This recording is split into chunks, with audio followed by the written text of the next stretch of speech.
Yes. The lead Spring Army sends its regards.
Hello, everyone. I'm the Enforcer, and I'm accompanied by Enforcer Matt. And good evening, folks. This is Enforcer Matt, and right now we're tracking an active breaking news story. This is a very big story right now. Russia has just fired Oreshnik IRBM missiles into Kyiv, Ukraine, the capital city of Ukraine. This was expected, but of course it's caught everybody by a shock, I would say. Also, the U.S. Embassy in Ukraine has declared a high alert emergency status. And also, on top of that, there's apparently multiple shots fired near the White House, and we also have some Iran news as well. But right now, the major story is we're seeing IRBMs being fired into the capital city, and also a major attack overall. And of course, we're going to be covering the breaking news developments as they are occurring live on air, as the Russian Federation just minutes ago has fired an Oreshnik intermediate range ballistic missile from most likely the Chasiv Yar testing range within the area of the Andabinsk Oblast, and we have also been able to confirm that impacts have been reported within the town of Bila Tservka within the Kyiv region. We've also been able to cover additionally that major missile attacks are currently being conducted against the capital city of Kyiv inside of Ukraine at this moment as well, in the midst of the IRBM strike that has just hit about 40 miles southwest of the city within the Kyiv region. We are going to be covering these news developments as they are happening live on air, as we've also been able to hear of a breaking news development around the area of the White House, as a large number of shots have been fired near to the area, and snipers, Secret Service, and police detachments have been mobilized into the streets to be able to curtail the situation and also increase security around the White House. In the midst of this, we've also been able to confirm significant Ukrainian strikes in some areas of the Russian Federation, including on the Vostochny Raion naval yard within the port of Novorossiysk, and additionally have significant news emerging out of the Middle East about a possible deal between the United States of America and the Islamic Republic of Iran. To cover the information that we have at this moment leading us to this current developing situation right now, with the impact of an Oreshnik IRBM MIRV within the city of Bila Tservka, we were able to hear just a little while ago, before these strikes occurred, that the U.S. Embassy in Kyiv had put out a statement that a major crisis and emergency was going to be unfolding unfolding within the area, and that citizens and also U.S. citizens should shelter in place during the meantime and during the next 24 hours, as they have been tipped off by the Russian Federation that there was going to be a highly likely imminent attack on the territory and soil of Ukraine within the Kyiv city area or within the Kyiv Oblast at large. About several hours later, information was confirmed just 20 minutes ago that an Oreshnik IRBM appears to have been launched from the Kapustin test range inside of southern Russia, near to the area of the town of Ottobinsk and the Ottobinsk airfield. Most Oreshnik IRBMs that have been fired so far at the state of Ukraine, including the attack in the far west of the Ukraine and also on the city of Dnipro in 2023, were both, well, actually 2024, were both conducted by Oreshnik IRBMs that were fired from the Kapustin Yar test range and were able to make it to their targets within 20 minutes. At this moment right now, as we are on air, just 20 minutes after the news came out that an Oreshnik IRBM had been fired from the Kapustin Yar testing range, we were able to confirm an impact of the IRBM's multiple independent re-entry vehicles in the area of the town of Bila Tservka within the Kyiv Oblast. We have a significant amount of footage to show, and I wasn't able to repost all of the footage that has been coming out so far from the town of the impacts of the MIRV, but we will be using our sources on Twitter and our reposts to be able to show the footage that we do not have on the map here at this moment. But to go through all of the clips that we have, here is all of the footage so far on our map of the IRBM impacts within the town of Bila Tservka. Here is the clips. Here we can see the incoming MIRVs making their way into the town. This was actually filmed from Kyiv looking towards Bila Tservka, and then we can see the impacts of the MIRVs over the horizon. It looks just like the impacts we saw in, I believe it was 2024 when the last Oreshnik strike happened on Ukraine. Looks very similar to that footage, but this time, though, it's being fired at a populated area, which is completely different than the last time we saw it. So this is definitely a major escalation. This is a very significant escalation. Last time we actually saw an Oreshnik IRBM strike in Ukraine was during the latter part of 2025, showing that these sorts of attacks are becoming a lot more frequent, as I believe that the last attack that the Russian Federation conducted with an Oreshnik IRBM actually attacked a far west city in Ukraine, and it was during the time, I believe it was actually on some sort of a pumping station out here on the E471 highway near Stry, if I'm not mistaken, but the original attack that we saw in 2024 was against the city of Dnipro, where a Oreshnik multiple independent re-entry vehicle slammed into the central area of the city, causing some minor damage to the buildings within the area, and of course signaling a great deal of nuclear escalation and possible threats of nuclear escalation with the usage of the weapon. This is the closest strike that we've ever seen so far using an Oreshnik IRBM towards the city of Kyiv, and this is the first one in recorded history that has hit the Kyiv Oblast. We also have additional footage here, once more, from a security camera showing us the incoming MIRVs. Sorry, folks, I'm trying to get my brain on track here. This happened pretty quickly, but we can see the incoming MIRVs in this clip as well. Also, is that the noise from the MIRVs coming in? Is that rain noise? It seems like it might not be. I'm not entirely sure.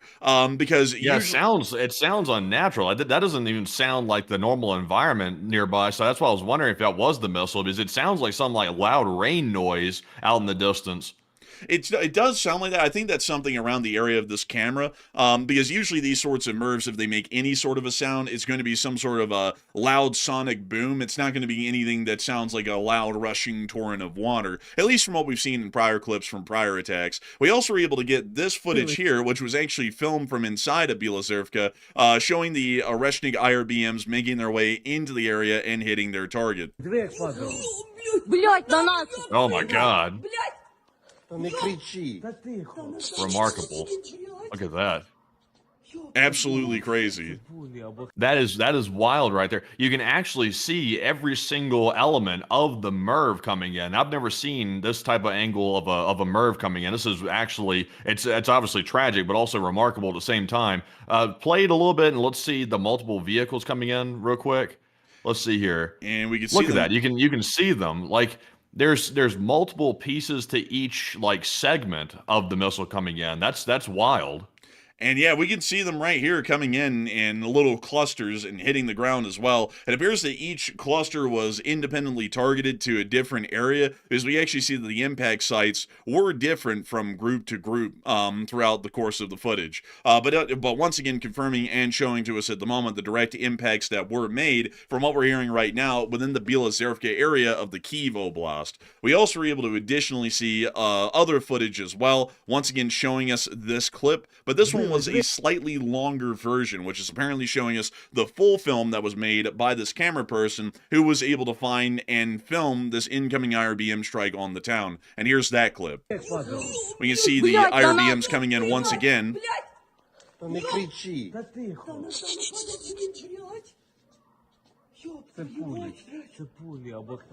Also, it must have just been kinetic, because notice there was no ground impact or explosion that we could see, at least from this clip. If there was one, it wasn't visible from this viewpoint right here. So it appears to have been empty warheads, like many people in the chat are pointing out, which was also what we saw the last time Russia used it as well. Now, from what we know, the Oreshnik is nuclear capable, from what we know, but there's never been a nuclear warhead fielded on an Oreshnik in combat use since the weapon was developed. So it appears to be kinetic. It is kinetic at this moment. From what we know, this is very analogous to the prior two attacks that we have been able to see that the Russian Federation has conducted on Ukraine, the one in Dnipro in 2024 and also the one in late 2025 that attacked western Ukraine. In both of those instances, the warheads or the independent reentry vehicles were not armed with any conventional or nuclear explosives and were only used as a kinetic sort of an attack system, meaning that they have to directly hit their target and with their mere mass alone cause a minimal amount of damage.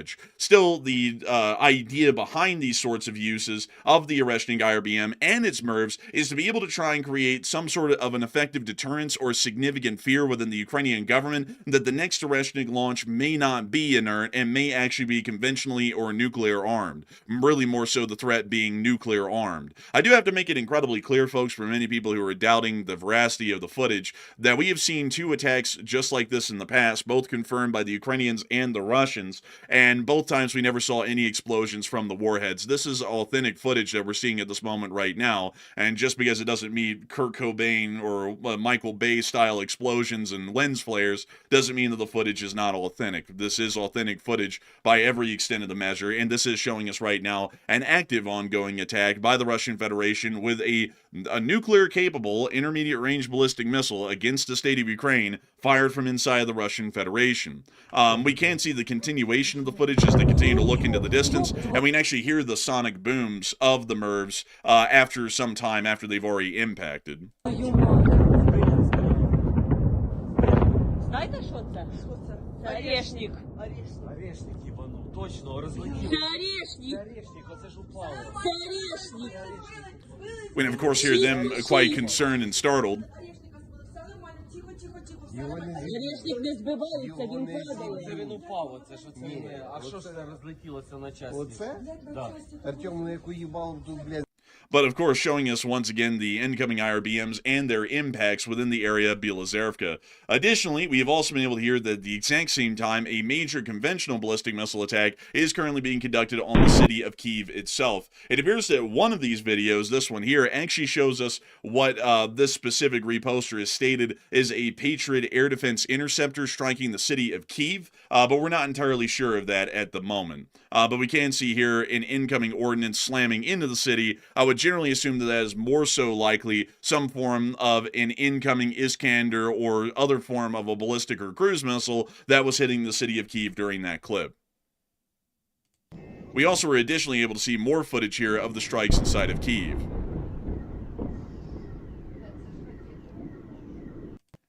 But that's the end of those. Also for the people asking, by the way, I'm seeing a lot of people say, is there any casualties that we're seeing right now? This is happening literally this moment. Like, this happened, I think the footage just came out like 25 minutes ago. So this is a very fresh attack. And also, the IRBM was just one prong of the attack.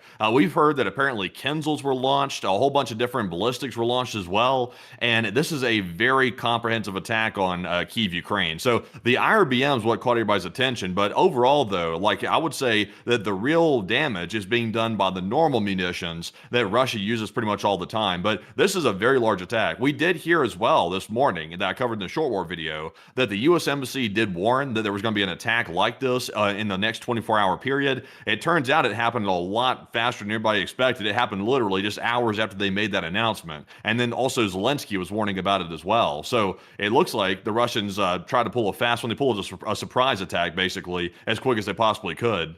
From what we generally understand, the Ukrainian armed forces do not have a competent or capable way of intercepting hypersonic multiple independent reentry vehicles. Once again, to remind everyone, all independent reentry vehicles are hypersonic at the time of their terminal phase when they're impacting their targets, meaning that at the moment, Ukrainian air defenses and most Western air defenses would be fairly challenged, if not finding it near impossible, to be able to intercept or destroy any of these incoming independent reentry vehicles like we were seeing in the clip by the time that we're watching them. At that point, they're going so fast and generally moving well beyond the capabilities of any air defense system for them to be able to intercept them or create a possible intercept vector to be able to hit the MIRV and then knock it out. For this reason, this is also the significant threat behind such things as intermediate range and intercontinental ballistic missiles, which do use these sorts of MIRV systems, as their independent reentry vehicles are usually traveling at such a high rate of speed that it is near to impossible for them to be successfully intercepted by any ground or air-based air defenses at the point near to impact. We've also been able to hear additionally during this time that the Russian Federation does appear to be under some significant attacks as well by the armed forces of Ukraine, including within the Belgorod region, the Mariupol, and also the Kherson Oblast, as well as Novorossiysk, which we were able to get some additional footage out of last night. But in the meantime, Matthew, do we have any other news that's been coming out at this moment on the IRBM attack that has been conducted on Bila Tservka in the Kyiv region? So we did get apparently one other video showing it coming in, and it appears to be the moment that some of the multiple reentry warheads kind of like merged off from each other a little bit, or at least it appears like it could show that. But we can show that one right there. It's a brand new clip. And also after this, we do have a little bit of news out of Washington, D.C. right now. As many people also noted in the chat, there's currently a shots fired situation right outside the White House, and all the reporters went running for cover. It was a huge thing. But first of all, let's take a look at what happened in the second piece of footage from Kyiv. And we see here the multiple independent reentry vehicles making their way towards the town of Bila Tservka. Once again, this footage is being filmed from the city of Kyiv, which is about 40 miles to the northeast of the impact site. But once again confirming the direct hits within the area and also showing us more confirmed footage of the impacts of the Oreshnik IRBM and its MIRVs within the area. In the meantime, we do have more news coming out at this moment right now of the situation at the White House. And to give you all a little bit of background before we get into this news, because there has quite literally been a whole bunch of major stuff that happened before we went on air right now. Just a little while ago, some sort of a sustained burst of gunfire was heard near to the area of the White House in Washington, D.C., which led to the White House grounds being put on lockdown. We also understand that reporters that were at the White House were apparently scurrying for some sort of shelter within the building, apparently being escorted by security. And we now understand that snipers are on the roof of the White House. And we're also hearing that there is a significantly large law enforcement presence around the perimeter of the White House at this moment after shots have been fired within the area. And so with that background out of the way, Matthew, what do we have as a development going on in this area at the moment right now? So apparently there was gunshots heard down the street from the White House. The Secret Service is telling mainstream media that they're investigating reports of shots fired on the corner of 17th Street and Pennsylvania Avenue, which is literally, I mean, right down the street from the White House. It's not far away whatsoever. I actually heard the moments that the shots rang out. The reporters were reporting from, I think it was the south lawn of the White House, and you could hear in the background just like a whole bunch of shots going off. Like it was nonstop shots going off. So nobody really knows what caused this or who did it or anything like that right now. They're investigating it, but I mean, it sounded like a hell of a scene. Like it didn't sound like just some like person in an argument and they got into a shootout or something. It sounds like they were just letting loose like it was a war zone out there. So we need to know some more details, but apparently, at least according to some sources, apparently the lockdown in the White House has lifted from the looks of it, but they're still not really sure what led to all this happening. So this wild stuff. You got Russia firing stuff at the capital of Kyiv right now. You got, shots going off next to the White House and also some stuff going on in the RAN too. It's hard to believe, but yeah, a lot of stuff. And it appears that according to some transcripts that we were able to get out of the police scanner that just came out quite literally just a little while ago, we were able to hear some of the following statements made on the scanner. Medic 2 responded along with the Battalion Chief 6 for a shooting at 17th Street and Pennsylvania Avenue Northwest. Medic 2 responded along with Battalion Chief 6 for a shooting at 17th Street and Pennsylvania Avenue Northwest, operating on a TAC channel 0 Bravo 3 at 1810. Then another statement came through the scanner a minute prior stating Battalion Chief EMS and Battalion Chief 6 respond along with EMS, Engine 23, EMS 7 for a shooting at 17th Street and Pennsylvania Avenue Northwest. And it appears that most of the scanner messages are generally a repeat of some sort of a possible shooting that occurred on 17th Street and Pennsylvania Avenue Northwest. If we actually look for 17th Street and Pennsylvania Avenue Northwest, we can actually get the understanding that this quite literally happened at the intersection of 17th Street Northwest, which is right here, and Pennsylvania Avenue, which appears to be somewhere over here. So it appears that this happened quite literally right outside of the White House grounds, most likely on the side of the Eisenhower Executive Office building, from what we're able to piece together quickly here on air at the moment. So this shooting was incredibly close, and from what we understand, it sounded as though, and unfortunately, folks, we can't show any of the footage, but it sounded as though a absolute firefight, almost like an infantry battle, occurred just right outside of the White House grounds, which then led to the White House being closed, really shut down and being put on a lockdown. Some people have been saying in the chat that Washington, D.C. is the safest city in America, but I've got to be entirely honest with y'all, we haven't been covering this a lot, but a shooting like this, basically a block or two from the White House, is happening almost weekly at this point, so I would highly doubt that Washington, D.C. is an incredibly safe place at the moment, considering that the surrounding perimeter around Washington, D.C., or more so the White House, is generally becoming the equivalent of the Battle of Mariupol or the Battle of Pokrovsk that's going on in Ukraine right now. So I generally doubt that, but this appears to be one of the more significant sorts of shootings that we've heard of so far around the area of the perimeter of the White House, and we'll be waiting to see what exactly comes out of this as a development. We haven't been able to hear, at least on our end, of anyone being apprehended yet, but there is a significant law enforcement presence that has locked down the White House, and I believe just a few minutes ago, about 2 or 3 minutes ago while we've been talking about this, the lockdown has just been lifted, if I'm not mistaken. Yeah, it appears to have been lifted so far. So that's pretty much all we know from the White House situation. So that one we'll have to leave on the back burner for right now. But going back to the story about the Ukraine situation with the Oreshniks, apparently from what we can tell so far, I was waiting to see if we could get some more information on it. It sounds like just one Oreshnik IRBM was fired at Kyiv. It sounds like it was just one of them. But of course, you see multiple different warheads coming in because it's a MIRV. It has multiple different reentry vehicles. So that's why it appears like it's multiple. But I think it was only one missile fired. So if you see damage footage coming out, which we haven't gotten just yet, that's probably going to be showing not the Oreshnik damage. It's probably going to be more showing the damage from the Kinzels and also the other more traditional munitions that Russia uses during these attacks. We did see a moment ago that apparently multiple different Tu-95 Russian bombers were in the sky. So they are lurking around right now around the area.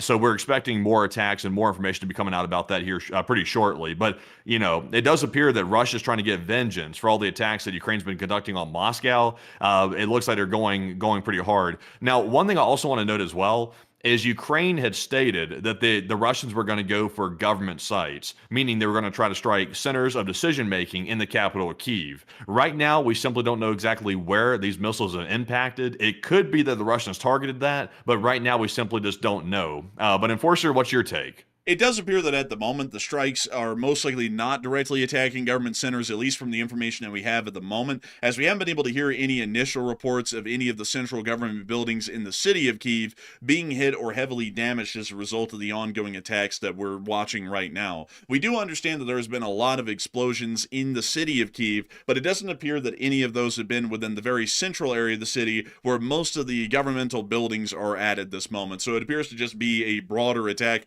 against the city of Kyiv as we're able to confirm it right now. But once again, folks, we're covering the story as it is happening live, meaning that at any moment we might get updates stating to the contrary of what we're reporting on the air right now. We can confirm that the Oreshnik IRBMs did not impact the city of Kyiv, but impacted the city of Bila Tservka within the area of the Kyiv Oblast, meaning that this is within the Kyiv region, but not within the city of Kyiv itself. There is a larger operational airbase within this area, as many of y'all can see see right here. It does appear to be largely a graveyard, but there is a possibility, given the current war in Ukraine, that some Ukrainian Air Force units may have been rotating in or out of this airfield during the time of the attack, but once again, we would not be able to confirm that at the moment right now. All we can confirm is that the Oreshnik IRBM's MIRVs did impact the Bila Tservka area, and outside of that, we're still trying to piece together what exactly has been impacted or damaged, and what kind of extent of damage is currently being seen in the city so far. Casualty reports have not come out yet either, as this attack is ongoing, and they haven't been able to get a head count on how many people have been wounded or killed at this moment either.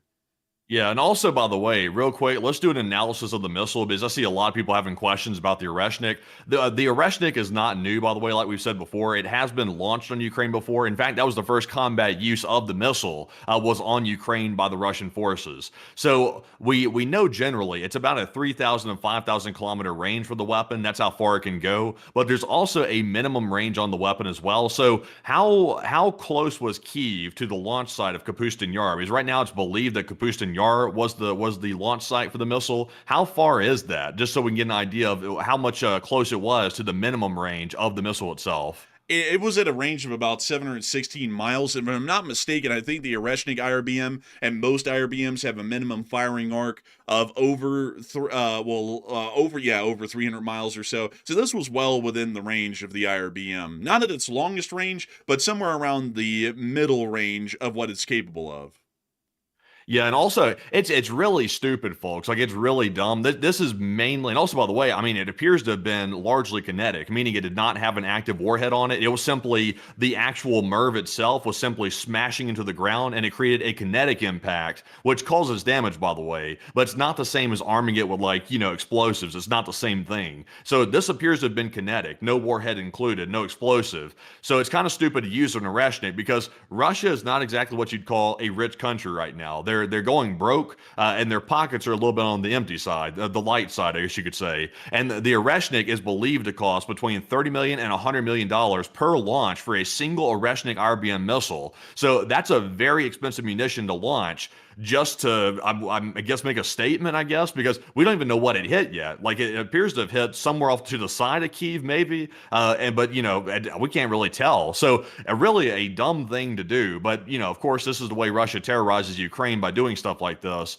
Thankfully, it does not appear to have hit in the middle of Kyiv. Like, for example, it didn't hit the Verkhovna Rada or anything like that, thankfully. But we don't know what the other damage is, because of course Kinzels were launched, normal missiles were launched as well, and possibly drones also. I just got a report from somebody that lives in Kyiv that said they're hearing drones flying around.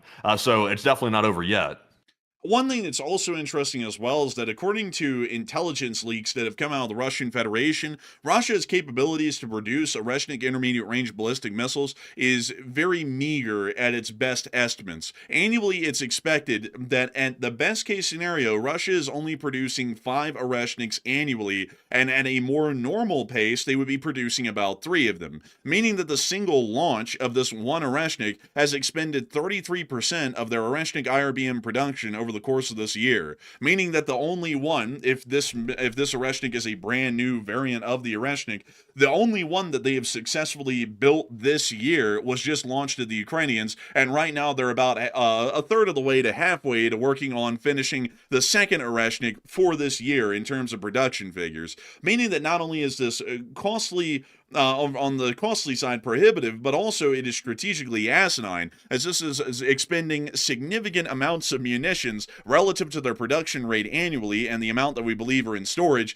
to be able to only do what can be described as some chest puffing and saber rattling with a nuclear weapon that isn't even armed with the nuclear warheads when it's impacting Ukraine. And they've done this 3 times over the past 2 years for the larger part. It doesn't really appear that it's been doing much to really cramp down on Ukraine's resolve. Ukraine has been fairly resilient even through the past 2 attacks, and we believe that this one will most likely not be changing the resolve either. We've seen that since the first attack in 2024, the Ukrainians have been able to completely stabilize the line, achieve superiority of firepower against the Russian Federation on the battlefield due to drone superiority, and have also been able to conduct successful counteroffensives at the city of Kupiansk, Novopavlivsk, Avdiivka, Pokrovsk, and other fronts, causing significant losses and the loss of territory for the Russian Federation's armed forces over the past 2 years, which is not painting a positive picture for the Russian army whatsoever, and it doesn't appear that these Oreshnik launches and impacts in Ukraine have had any impact on Ukrainian strategic planning or their economic and military position throughout the point of the conflicts since these 3 Oreshnik impacts over the past 2 years. Right now, But you would say, but you would say though that this attack right here that we're seeing is likely direct revenge for the attacks on Moscow. Is that's the way I'm interpreting it. It seems like the Russians and especially Putin himself, he wanted to make a statement to try to terrorize the Ukrainians because as we've been covering over the last week, the attacks on Moscow by Ukrainian drones and missiles have been ramped up to a level that's even hard to believe, even for us. And we've been covering the war for 4+ years. They've been launching literally daily attacks on Moscow. They've been striking the perimeter of it. They've been literally striking through hundreds of air defense systems and still hitting very critical targets, including the refineries, depots, and also, logistics trucks near Moscow as well. So it seems to me like Putin is getting desperate because this seems like a desperate move. This doesn't seem like something that a country winning would like to do, which is launch a $50 million missile just for the hell of it, just to make a point. So is that the way you're interpreting it? I would agree. I would think that that's probably what has happened today and why they conducted this attack, because there really isn't any other reason that we've seen so far for them to do this. The last time they launched an Oreshnik, it was in response and revenge for Operation Spiderweb, which destroyed 1/3 of all of Russia's strategic bomber forces within the Russian Federation. And that Oreshnik was launched in response to that. The first Oreshnik back in 2024, I forgot what was happening relative to that time period to make them launch the first Oreshnik. If I'm not mistaken, I believe it was something pertaining to continued U.S. support or growing support in the European Union for Ukraine to join them, and I believe that was what led to the first one being launched, just as a sign that they could do it and they'd be willing to do it in the future. But I would also agree that this one is most likely due to the Moscow attacks. The Russians really have no conventional way to respond at this point, because much to the dismay of some who, for some reason, continue to simp for the Russian military and the Russian Federation, Russia has been going all out in the conflict for 4 years now to be where they're at right now, with about 1.4 million Russian soldiers wounded and killed, and almost absolutely nothing to show in frontline changes since the latter end of 2022. If anything, they've been losing ground year over year for the most part since about 2024 to 2025 at this point.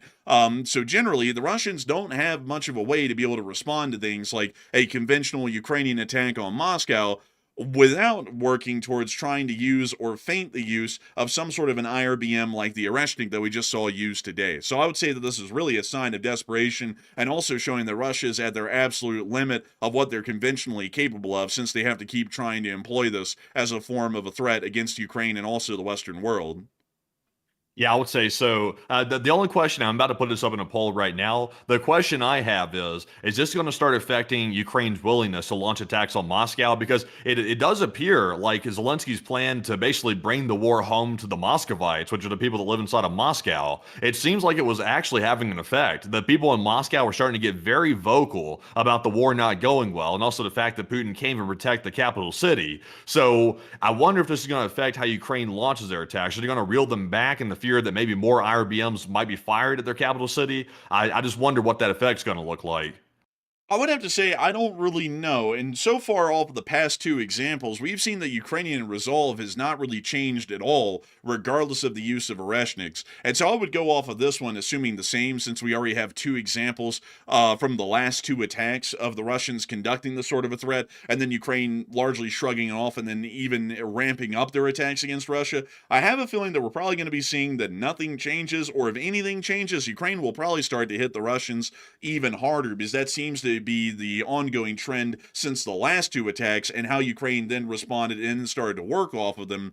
Because, I mean, even right now, since the last Oreshnik attack in the winter of 2025, we've seen the Ukrainians have now started to go out of their way to directly attack and destroy Russian oil ports to completely stop them from even having an attempted export of their oil outside of their territory, which is a scale of attacks that we've never seen so far, and they generally, from what we know, are the most economically damaging yet as far as Ukrainian attack campaigns have gone. And that has only happened after the last Oreshnik strike, so I would have to believe that right now this is probably going to have no impact, and Ukraine is probably going to still continue on with conventional intentionally ramping up the war to its absolute fever pitch, which we haven't even reached yet as far as Ukraine's drone and long-range strike capabilities are concerned.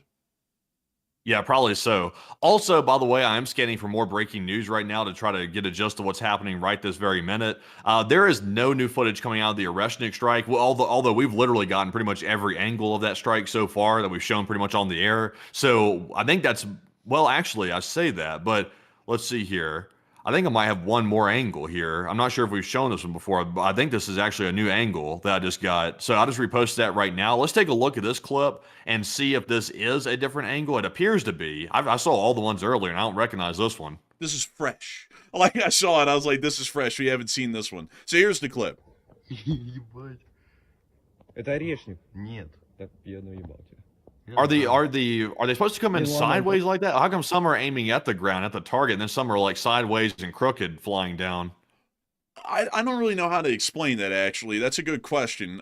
Generally, all I know is that the actual vehicle that's carrying, well, the MIRV carrier is carrying the independent reentry vehicles, and at some point, you usually see some sort of a bright flash because it's actually an explosive that separates the independent reentry vehicles from the carrier plate that they're all on, and then those independent reentry vehicles start flying in a cluster towards the ground. So I would say that it's probably just the orientation of the MIRV carrier when it detonated its explosives to jettison the warheads. I would have a feeling that that's probably the reason why we're seeing them at different orientations and angles. But once again, folks, I'm not an IRBM or a rocket scientist or anything. I think this is a little bit beyond my understanding, but that's probably the best explanation I could give with my layman's understanding of how MIRVs generally work.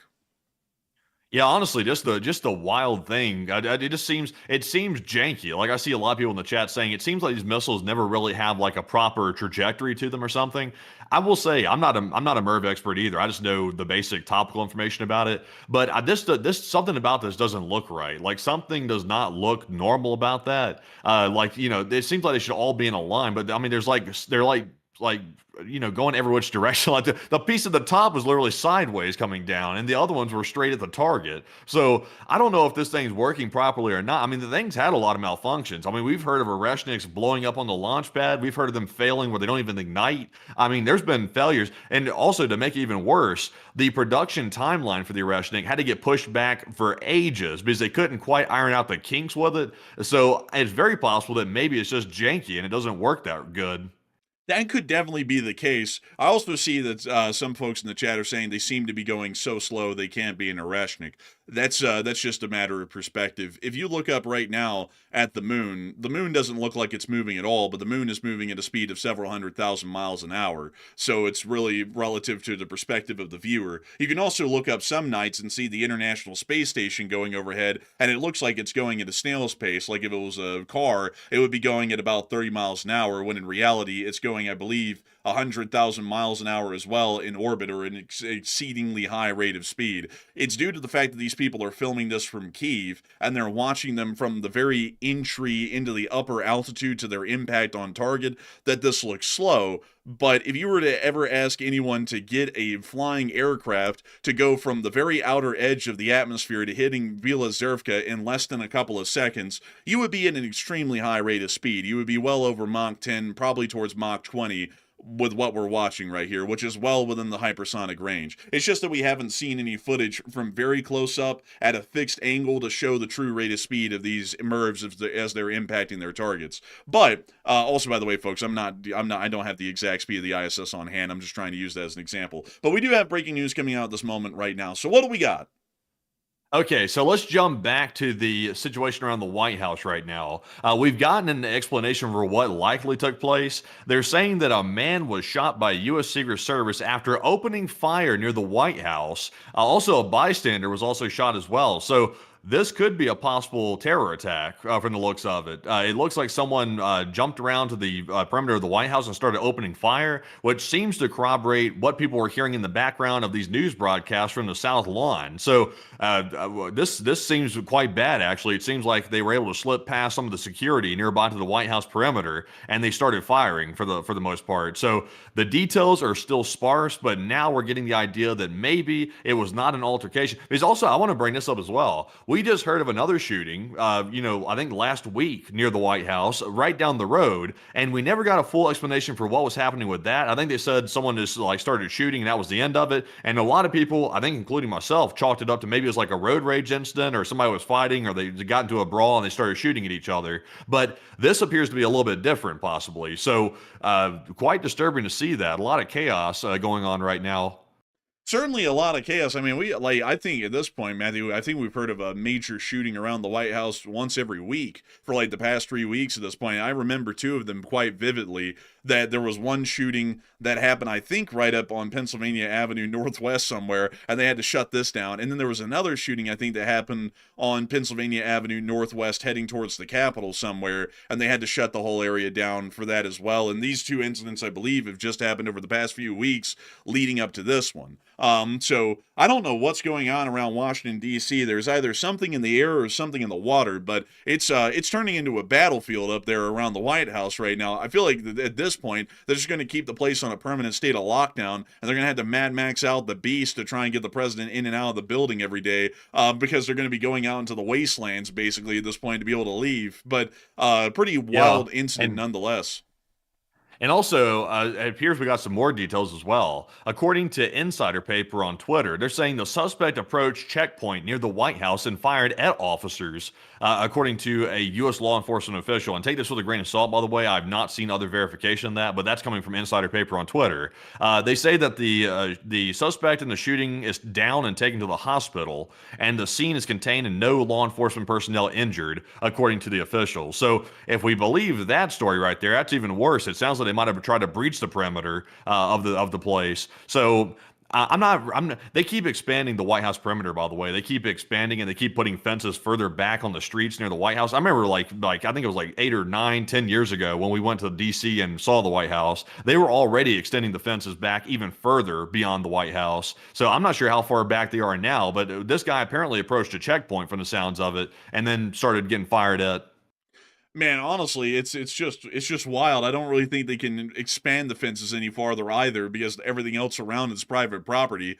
So unless they're willing to eminent domain and start demolishing whole blocks of buildings in Washington, I don't really think they can do more on the security side. It just seems at this point that there's a lot of incidents happening. To be honest, folks, this kind of reminds me of the time back in the early 2010s. There was like this moment of mania that happened around the White House where people were like slamming through the gates of the White House with like their minivan with a baby in the back and just like flooring it up to the building. And then there was that one guy who, I don't know if this was the early 2010s or the mid 2010s, but there was another guy who jumped the fence, ran up the driveway with a giant kitchen knife in his hand, and then ran through the front door and then down into the kitchen. He was running around down there, and they're having to literally try and like grab the guy and throw him to the ground and stuff. There was a whole bunch of crazy incidents like that happened back then. It seems like we might be entering another era of nuts just trying to make it into the White House, because this kind of thing happens from time to time these days. Certainly not the first time we've ever heard of it. It's really sketchy, really, because we just got the news yesterday. We really didn't cover it last night on the stream because we didn't have a whole bunch of detail about it. But there was a report that came out that apparently there was a assassination plot. Excuse me, there was an assassination plot allegedly against one of the kids of the president, apparently, and they just uncovered that the other day. And then they somehow foiled it, they stopped it, and they prevented it from happening, thankfully.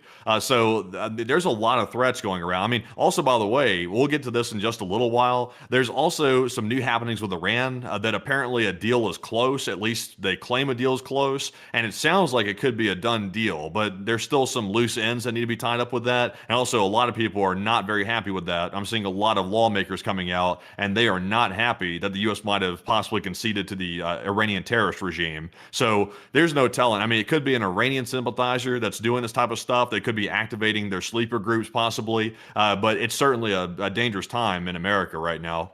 Yeah, it is a pretty dangerous time, but then again, there's been a whole bunch of actions against the White House. I mean, it kind of comes in ebbs and flows, to be honest, folks, and some years are better than others. But I mean, there's been an endless amount of these. I remember back in the day listening to attacks that were conducted on the White House during Reagan's time. Some guy had an M60 machine gun and actually fired at the walls of the White House from Lafayette Square, and the entire side of the White House was just pop marked with 7.62 rounds from this guy with this M60. And there's been loads of incidents like this over the years, because crazy people love to try and attack people and the government. It's just the fact of life. So this is a wild one though, and I mean they're starting to happen pretty frequently these days. I mean it's basically once a week. So kind of getting into the crazy hour at this point around the White House. But we actually have more breaking news coming out at this moment right now. So what do we got?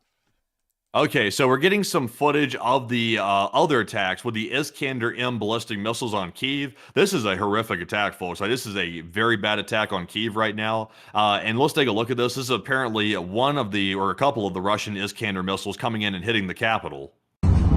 Dang.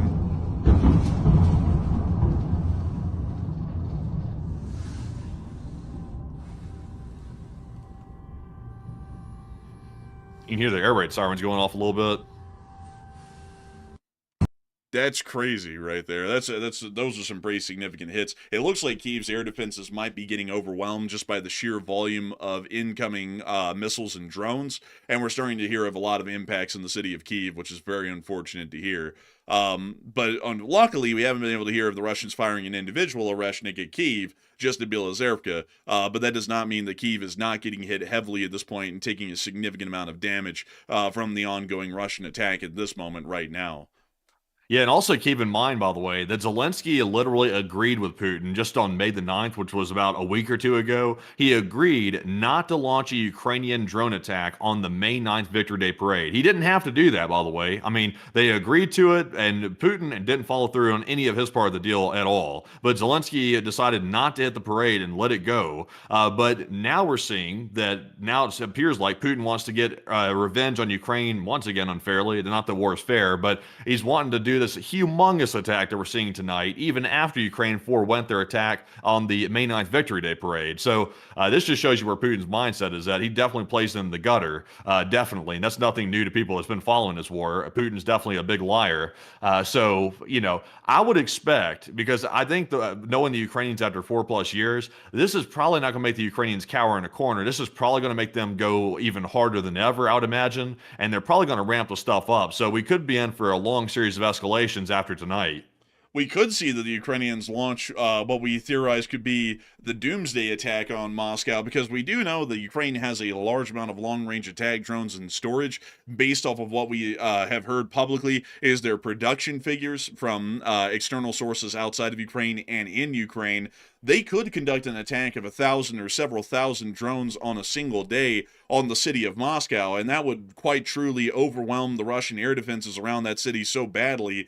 Most of those drones, most likely 60 to 70% of them, would well and truly be able to make it through the air defenses and hit really whatever they want, almost hit everything in Moscow that would be of any note or value, meaning that the Ukrainians do have not a nuclear option, but a conventional option to be able to respond to this that could be so overwhelming that it may force the Russians, once again in turn, to respond in a more violent and escalatory manner than they're even doing right now today. But still, absolutely crazy attacks, and once again showing us that at the moment right now, the armed forces of Ukraine are trying their best to defend the city of Kyiv, but it does appear that the Russians are throwing quite literally everything they have at the city. We actually have new footage coming out at this moment as well of the Kyiv attacks, and we'll be showing y'all some of that footage right here. We can actually hear an incoming Iran too. And it hit the crane. Oh my God. Oh my God, that's awful. Man, what is it? Is that a residential apartment building? It looked like the drone was trying to fly past, because we can see that apparently its wing clipped the crane, which completely stopped its airspeed and also probably ripped off one of its wings, which then led the body of the drone into a stall. And we can actually, you can see the body of the drone right there. It's actually, I guess, that piece, not the burning one that we're seeing. And then it hits down in the middle and then explodes.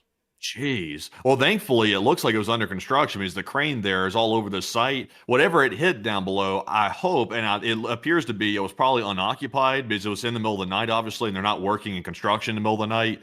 So thankfully, I think the crane might actually save somebody from getting hit by that thing. Yeah, I think so. I honestly, it's kind of lucky that that crane was there. I guess the drone operator didn't see it on the camera and just ran headlong into it, ripping apart the drone and then leading to the crash we just saw on film. But a wild clip to say the least. Also, folks, in the meantime, before we get into any of the other additional news that we've gotten out of Ukraine at the moment, we have also been able to hear of some major news coming out of the Middle East at this time, pertaining to the U.S.'s ongoing negotiations with the Islamic Republic of Iran. And it appears that we have some very negative news to report on this situation right now. We were able to hear that just a little while ago, the President of the United States stated the following. I'm in the Oval Office at the White House where we had a very good call with President Mohammed bin Salman Al Saud of Saudi Arabia, Mohammed bin Zayed Al Nahyan of the United Arab Emirates, Emir Tamim bin Hamad bin Khalif Al Thani, the Prime Minister Mohammed bin Abdul Rahman bin Jassim bin Jaber Al Thani, and Minister Minister Ali Al Tawadi of Qatar, Field Marshals, we're going to skip the names, and all of these things related to the Memorandum of Understanding pertaining to peace. An agreement has been largely negotiated, subject to finalization between the United States of America, the Islamic Republic of Iran, and the various other countries as listed. Separately, I had a call with the Prime Minister Bibi Netanyahu of Israel, which likewise went very well. Final aspects and details of the deal are currently being discussed and will be announced shortly. In addition to many other elements of the agreement, the Strait of Hormuz will be opened. Thank you for your attention to this matter.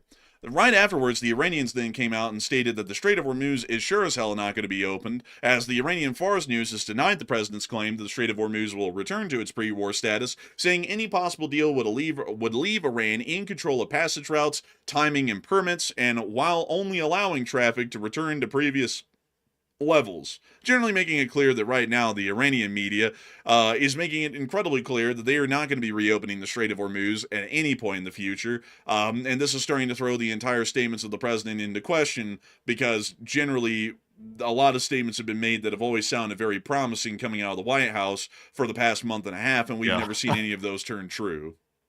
Also, by the way, folks, just to make this clear, this is what's called an MOU, a Memorandum of Understanding is what this is called. This is not a concrete agreement, what they're referring to right now.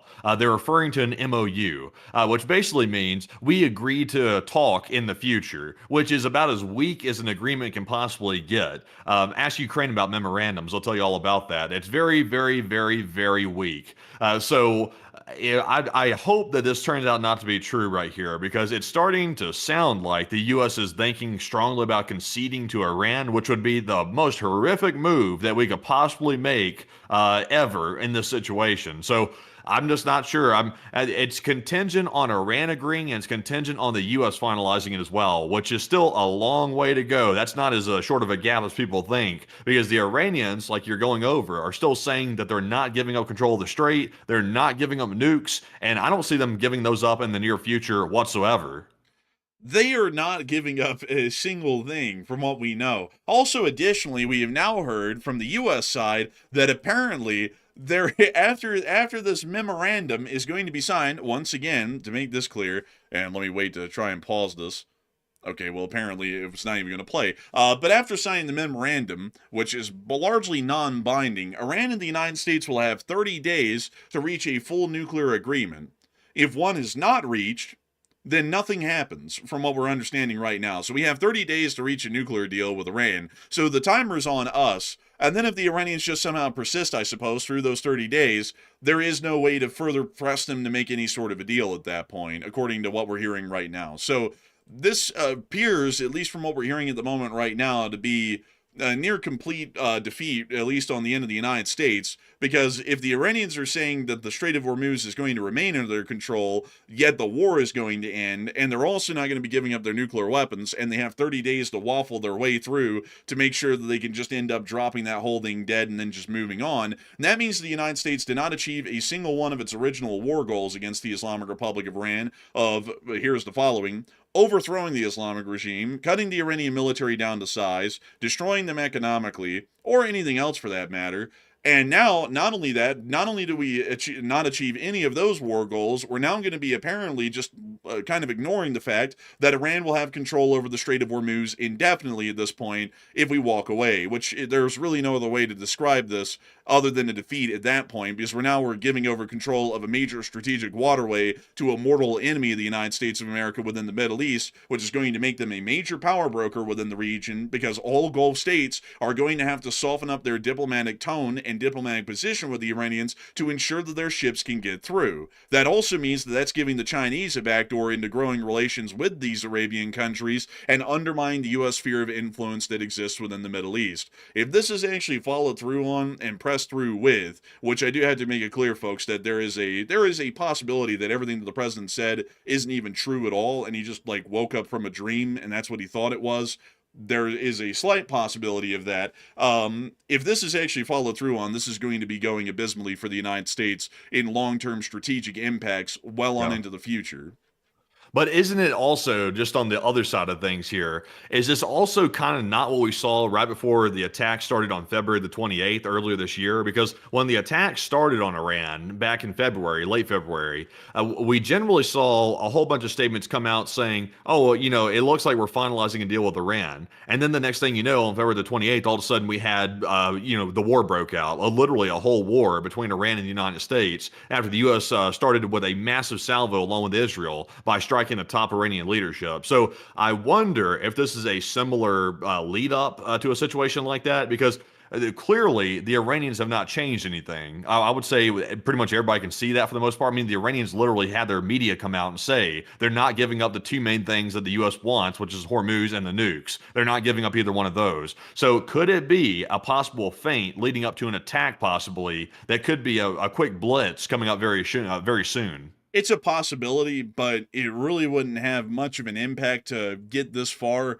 to then do that, because then there's also the fact that no one will believe us when we go into negotiations with them again in the future, which could have a very negative impact on other situations, like, for example, the war in Ukraine or what's going on in East Asia right now, because China could say, for example, well, the U.S. looked like they were about to finalize a deal with Iran, and then they blew them up at the 13th hour of signing the deal. What if the U.S. does that to us, and then they blow us up at the 13th hour of making a deal on selling out Taiwan? And then they could start losing us a lot of diplomatic leverage in negotiations with other countries, because now they're not going to trust us to their word when it comes to those sorts of comments or any sort of deals that we can make. So generally, I would doubt that, unless if that is the plan, and now we're not going to be trusted by anybody on the global stage that might be an adversary or might be in the middle ground, or even our allies for that matter, because everyone might just start to understand that the U.S. will say one thing and then do another as simultaneously, which would lead no one to trust us. So I would doubt it. I think at this point, they're seriously looking towards making this sort of an agreement or a deal, which clearly, I mean, there's no room for argument here, is going to be at the detriment of the United States of America and our foreign policy position in the Middle East for decades if this sort of an agreement is made with the Islamic Republic of Iran. And I know some people are going to say, well, where are their boats? It doesn't matter where the big boats are. Like, they can be at the bottom of the sea every day of the week. If they control the Hormuz, that's it.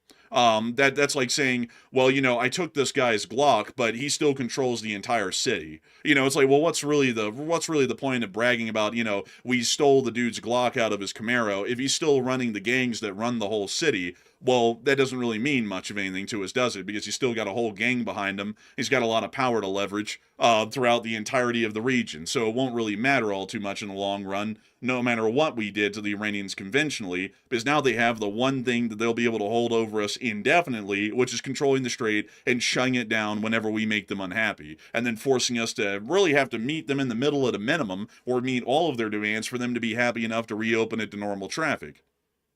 Well, in the meantime, Iran, even though they're saying that they want peace and they're going to stop. Also, by the way, apparently a part of this deal that they're reaching, this memorandum of understanding that they're trying to reach here, apparently it includes stopping the wars on all fronts, which I would presume includes the proxy forces, because obviously Hezbollah, Hamas, the Houthis, and all these other groups, they're all basically extensions of the Iranian regime to a large degree, and they're funded by them too. So I would assume that means bringing them all to an end. But in the process, though, apparently the U.S. is concerned considering releasing Iranian assets that are currently frozen overseas. Apparently, that's something being discussed right now. That's being reported by some of the mainstream outlets. But once again, it's a draft agreement. We have not gotten the official agreement itself out, so there could be possibly some stuff getting lost in translation. Possibly that's a very big concept there with that. So we'll have to see. But in the meantime, though, Iran has been launching attacks on Iraq yet again on our pro Kurdish locations in that area. The U.S.-backed Kurdish forces, they've been getting hit. In fact, their headquarters, I believe, was just hit about 2 hours ago by Iran. That is true. In northern Iraq, currently, the Islamic Revolutionary Guard Corps is conducting rocket and missile attacks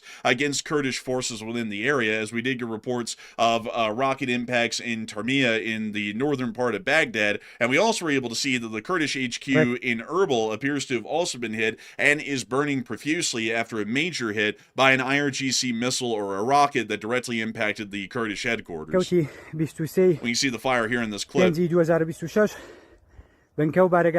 showing a large field of fire and clearly significant damage. That's bad. That's obviously not good. I wonder what the U.S. forces, what are they doing when Iran launches these missiles? Because, I mean, the U.S. doesn't know who the hell the missiles are going for when they get launched. So I guess the U.S. just lets the missiles go to their location and just hit, and they assume it's not going to hit the U.S. forces, I guess.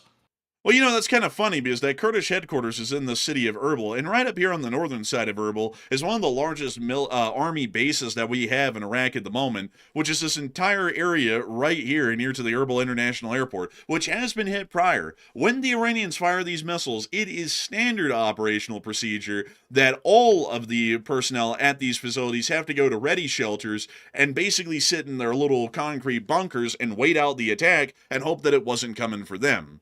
So in the midst of this attack right now, by the way, folks, just to keep this in mind, the embarrassment of this all, while the U.S. is appears to be at the moment signing away a deal that's going to give away control of the Hormuz to Iran, meaning that we're losing more than we started off the war with at this point. And not only that, the Iranians are going to get away probably with having a nuclear program. Our soldiers at this moment are having to hide in concrete bunkers in Erbil because they don't know if the incoming rockets and missiles are coming for them or the Kurds just a couple of miles away. But we actually have more breaking news coming out at this moment right now. So Matthew, what do we got? Okay, so apparently it looks like some of the Russian attack drones and possibly missiles are currently making their way close to the Polish border. The Polish have just announced, and this isn't completely uncommon, but it does indicate that the attack is starting to reach closer to NATO's borders that Russia's currently conducting on Ukraine. It sounds like the Polish have now dispatched their F-16s to patrol the border, and if we go take a look at Flight Radar 24 right now, I'm sure we'll probably see some NATO refueling aircraft in the area, I would imagine. So we can take a look at that here in just a second. But we'll have to watch and see. This is such a large attack. There's always a possibility that maybe a drone could go errant into Poland, possibly. We've seen that before. And also, there it is, MMF-19. That's the usual aircraft that usually goes over there for attacks. So it looks like it made the journey from the Netherlands or Belgium, it looks like. Yeah, maybe Belgium. No, the Netherlands, actually. Yeah, it went from the Netherlands all the way over to Ukraine or near Ukraine to get ready to refuel those F-16s.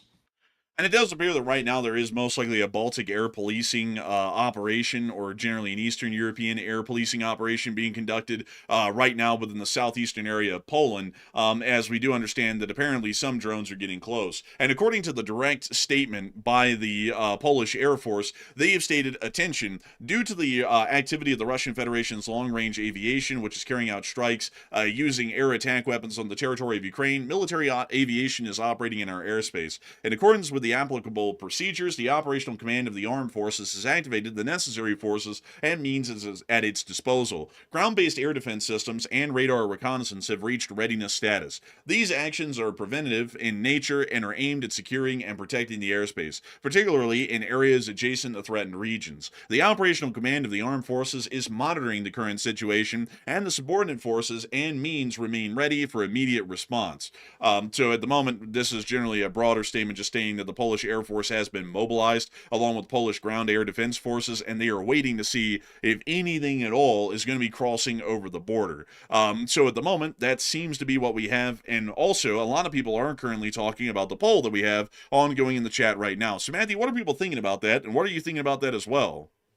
Okay, so to address the poll that we've had running for a little while, the question says, will Ukraine continue launching more attacks on Moscow after this IRBM Oreshnik strike that Moscow literally just launched on the capital city of Kyiv? 72% said yes, Ukraine will continue their attacks on Moscow in the same way they've been doing, while 22% said Ukraine will actually end up increasing their attacks on Moscow soon in retaliation, and 3% said Ukraine will reduce the attacks.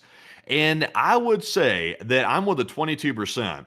Ukraine is not the type of country to take a beating like this and go cower in the corner. They're not that type of country.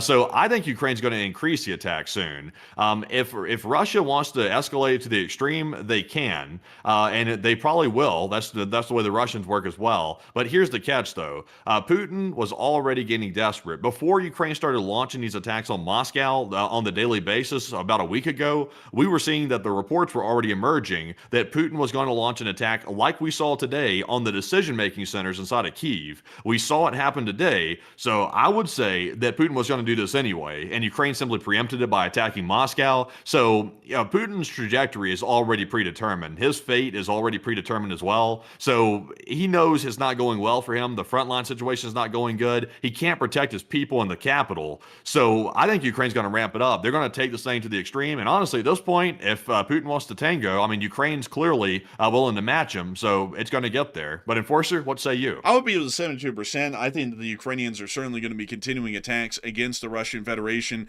and most likely ramping them up because outside of these Oreshnik attacks, the Ukrainians have already been working at scaling their attacks for years, and we've seen that these Oreshnik attacks have had really no impact on their future planning or scaling down their attacks. The Ukrainians are in a national fight for their own survival against the Russian invasion, and for that reason, they are in the war to win it, not try and prolong it as long as they can. And so they will make sure to continue on their attacks, and if anything, they might add on to them a little bit extra to be able to cause further damage and also further terror within the Russian public, which might start to create a permeable situation with the economic calamities that are currently gripping the country as well, to see that a possible coup might be attempted against the Putin regime, or that Putin's position starts to become so unstable that they might consider entering or exiting the war to be able to try and focus on putting down the significant issues that they would be having on the home front at that point. So I would generally be with the 72%. Ukraine is going to continue the attacks, and I haven't seen them being phased by these attacks so far, and I don't think that they're ever really going to be phased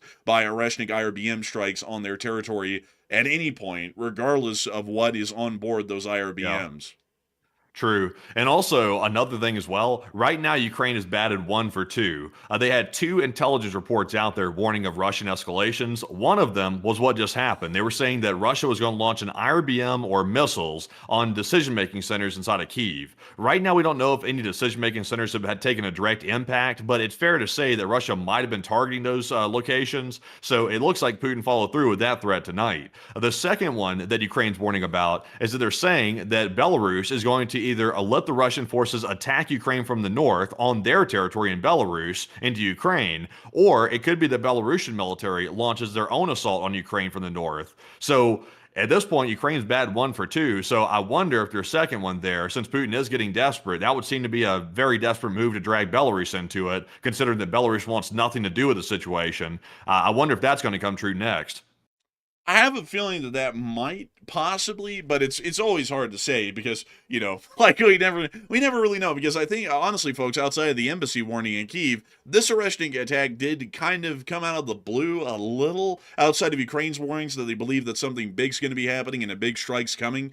Outside of those two statements, this did kind of come out of the blue and really only started to appear as a possible threat over the past few days, and then just came out of the blue in the midst of today, much to the surprise of many. So there is always a possibility they could pull something like that off, but we probably wouldn't know up until the last 72 hours leading up to it. Yeah, probably so, maybe, possibly. Also, by the way, for everybody asking about this, it sounds like we've gotten a casualty report, at least a preliminary report. This one's coming from the Kyiv Independent, and they're saying that there's at least 3 injured in the Russian missile and drone attack on Kyiv, which honestly, folks, that's lower than I thought. It's apparently only 3 injuries from the sounds of it, but that's early. It could change. It definitely could change. So they're saying 3 people injured during the entire attack so far. So I'm hoping it stays at that because, of course, no no deaths. That's the big thing. Apparently, no death out of the situation. I will be. It'll be a miracle if there's no death coming out of this, because this is one of the largest attacks I've seen on Kyiv, and probably. I don't even know if I can say a year. This is one of the largest I've ever seen on Kyiv, and Russia is doing this, and I would imagine they're probably hitting civilian infrastructure. So if there's only 3 injuries out of the whole thing, then we're in good shape. We've also been able to additionally hear that apparently the suspect involved in the shooting near to the White House has apparently died in the hospital after sustaining fatal gunshot wounds from the Secret Service's return fire. So that was information that just came out a few moments ago from Fox News as well, in the midst of the reports that we're getting right now out of Kyiv that seem to be somewhat positive. But I do have to remind everyone here that there may be rubble in the city at this moment from some of the hits. And right now, first responders are going to be digging through that rubble to try and find the wounded and the dead that are most likely still inside, buried under the concrete and rebar from those explosions and the collapsing of those buildings. So this number might rise, and I have a feeling that it definitely will be rising, but at least right now, the preliminary report is 3 wounded in the attack on Kyiv. But we actually have more breaking news coming out at this moment. So what do we got, Matthew? So, believe it or not, we just got footage apparently showing the moment of the launch of the Russian Oreshnik IRBM missile from Kapustin Yar. So, it does appear it came from Kapustin Yar. That was an accurate assessment earlier that we made. So, let's take a look. Apparently, this is it taking off. And we can see it here. Got the audio up on this. But we can see the missile making its way out of the Kapustin Yar test range and on towards Ukraine. We see that it's now gone exoatmospheric.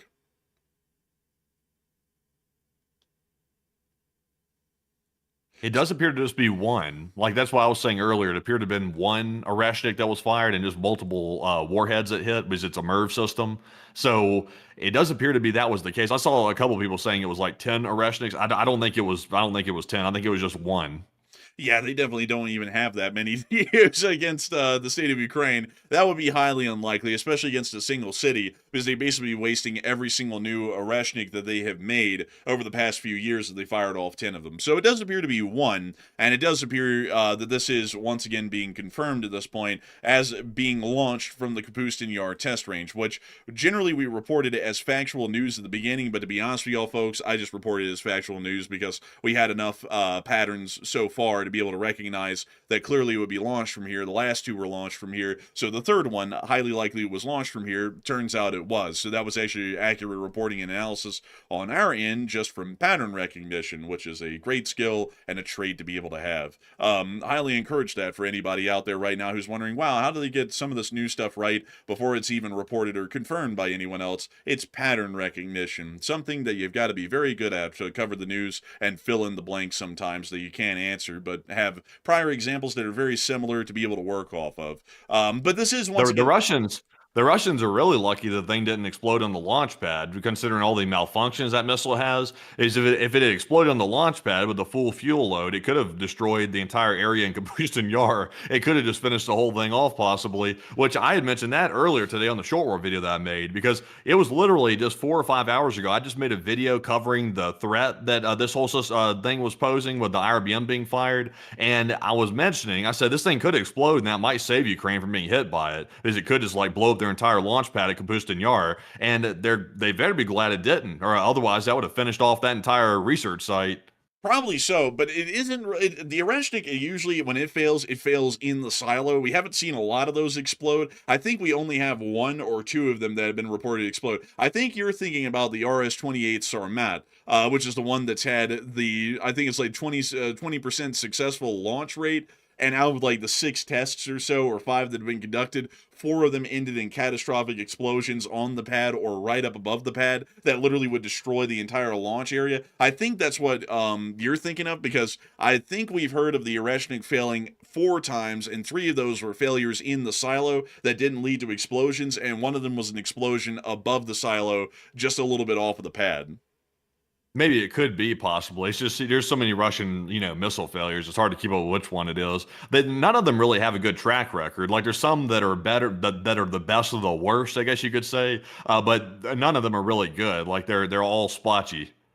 Yeah, they definitely are. Like, a lot of modern Russian missiles are not reliable by any measure. Really, most modern Russian equipment of any type is not really reliable by any extent or measure that we've seen so far in the entirety of the war. But it does appear that at the moment we are still getting a little bit brief updates and little details of information that are coming out from the IRBM strike that was conducted within the Kyiv region on Bila Tservka. And we've also been able to see additionally that near to the area of Israel, there was a decent amount of aerial tankers that went airborne. This is a rotation, by the way, because there's always someone out there who's saying that the U.S. Air Force activity is increasing, and every time they say that, it's just a tanker replacement that's going on over Israel. So it does appear that that is still ongoing at the moment. And we also were able to hear what appears to be some fighter jets over Israel somewhere, which we can hear in this clip right here.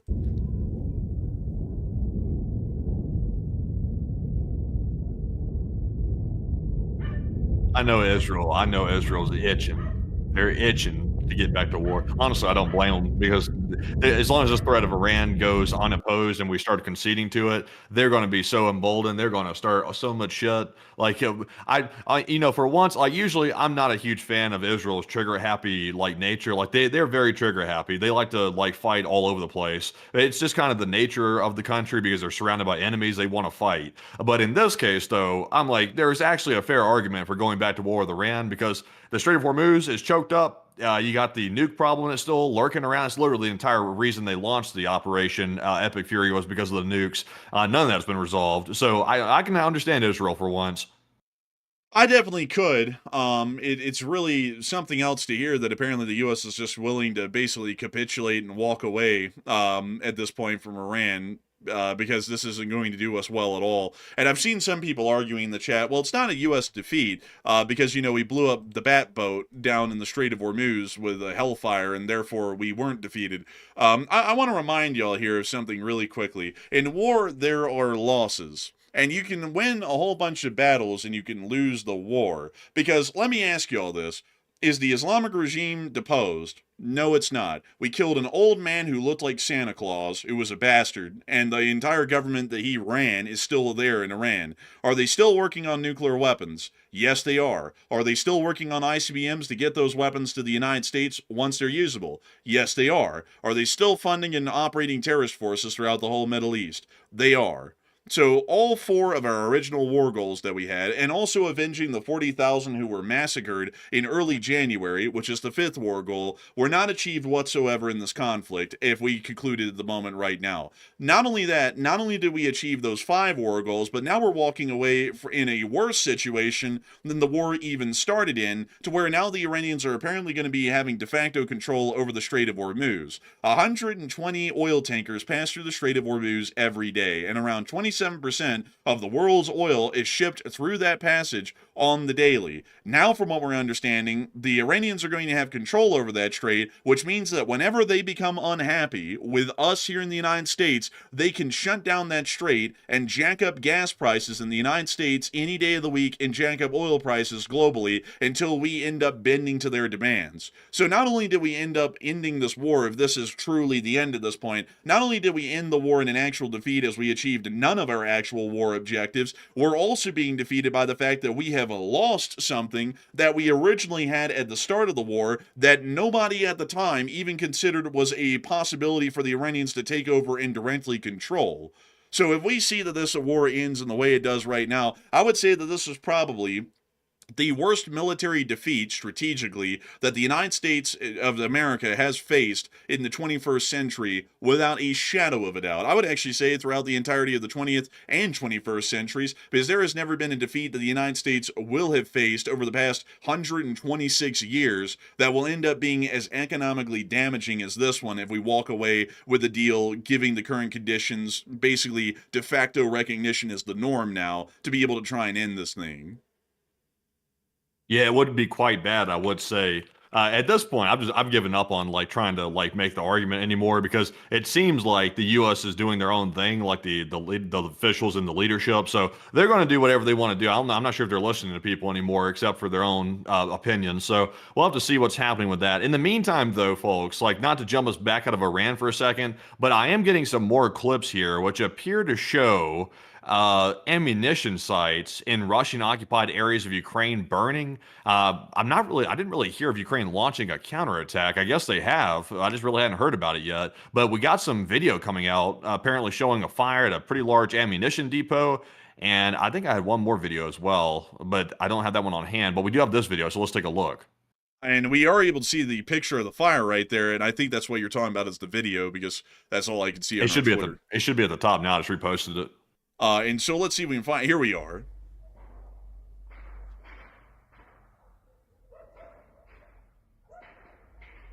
And we hear secondary explosions and pops coming from over this fence and tree line. Why does it sound like somebody like with a piece of sheet metal like whacking it back and forth? Honestly, man, it sounds like someone really does have like a big sheet of tin, and they're just slamming it on some like posts, like wooden posts, just slamming it in between them. In all seriousness, though, it sounds like a whole bunch of 7.62 is burning off or burning out.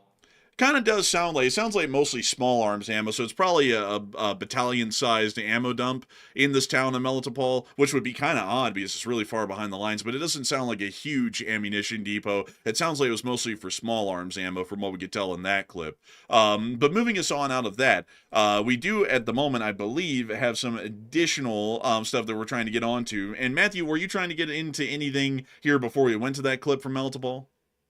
So I've thought I had something else, but I don't have another clip. I'm waiting for more footage to come out because we are hearing apparently of a counterattack. And that's what that video right there suggests, that apparently Ukraine's counterattacking in the Russian-occupied areas with drones most likely. But the footage is sparse. It's just sort of trickling right now. So I'm trying to find some more of it. But right now, though, it's not coming out. So I'll let you know when I get some more. And so we will be waiting for some additional news at the moment. In the meantime, we were able to hear that near to the area of Venezuela today, we were able to see that the USS Lake Erie and the USS Iwo Jima amphibious support ship, or LHD, was present within the area off the coast of Venezuela near to Caracas. And we were also able to see that General Donovan of Southcom's area of responsibility was also in Caracas today as well, as MV-22 Ospreys were conducting some form of an emergency drill to evacuate U.S. personnel from the U.S. Embassy, which has now been reopened and is now operational once again inside of Caracas, Venezuela. Outside of that, that's generally all of the news that we have to report at this moment so far. And right now, we're still waiting for breaking news to come out on the other developments and situations that we've had at the moment. But I do have to say a humongous thanks and a shout out to everybody who has been watching so far during the show. We've been able to see that there has been a peak viewership tonight of 17.8 thousand people, and 130,000 people have watched this stream in the first hour in 20 minutes. I've got to say that on the behalf of both of us, we're entirely honored and greatly appreciative to know that so many of y'all continue to enjoy this channel and continue to consider it to be your primary source of news. If it wasn't for each and every single one of y'all, we wouldn't have a humongous audience to be able to report the news to. And we also have to thank massively everybody who supports the channel, because they help this thing to keep running day in and day out, making sure that our streams stay ad-free and sponsor-free, so that way we can try and get the news out to each and every single one of y'all without y'all having to even spend a second of y'all's time watching an ad. And so a humongous thanks to everybody who has been watching so far. We're still waiting for more news to come out, and we actually have some of this moment right now. So Matthew, what do we got? Okay, so there is some news that we've gotten from about an hour ago that we haven't gone over yet. I put it in the likes tab, by the way. There's a couple of different things. There was a large attack on Belgorod. We haven't gotten that footage yet, but also right here in the current footage. What was this one about in the caption, by the way, before we show that? This was just the destruction of a grad MLRS. Okay, yeah, and also I think there was another clip as well after this one of another GMLRS attack as well. We literally saw the moment the missile came in, which was crazy to see up close. Gulpnik. But we can see this BM-21 grad. This is one of the Russian army burning behind the lines after it had been hit by a Ukrainian FPV drone, most likely, which has destroyed the multiple launch rocket system, because that's what MLRS stands for.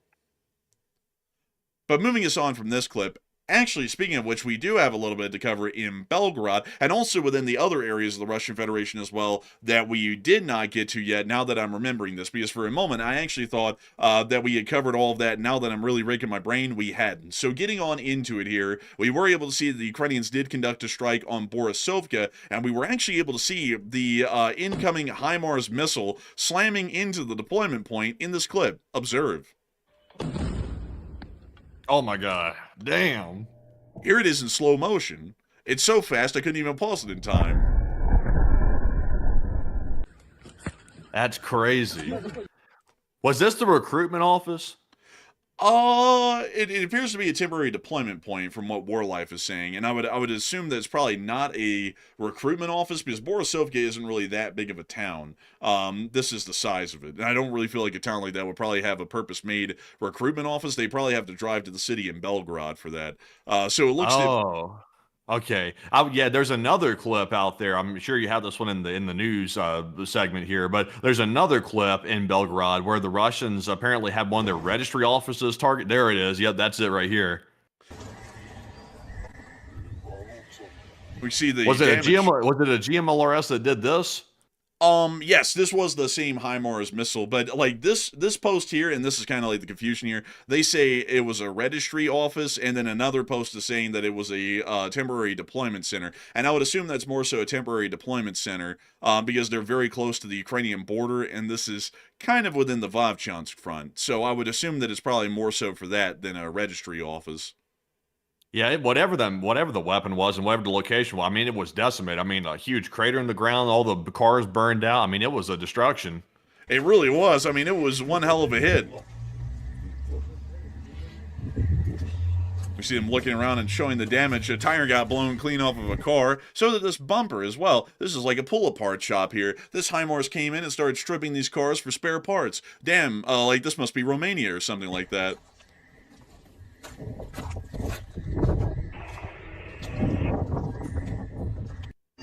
But still showing us a pretty significant hit within this area. Additionally, we also were able to see outside of the area of the Belgrade Oblast that down inside of the Kherson region, we also saw some clips of, more so reports of the incoming drones that are currently attacking Ukraine at this moment right now. We also were able to see that within the area of Novorossiysk, footage has now been released by the Ukrainian Ministry of Defense, showing not only did they attack the oil storage facility across the mountainside of Grushovaya Balka, but they also conducted an attack on the Russian vessels that were stuck within the Vostochny Rayon last night. From what we understand, the Admiral Essen and a Bora-class missile hovercraft were targeted and hit during the midst of this attack last night, which unfortunately we never saw the explosions and damage in Vostochny Rayon in any of the footage or clips we got last night to be able to confirm this, but the Armed Forces of Ukraine has now cleared out that informational gap, and we have clear video evidence of this today.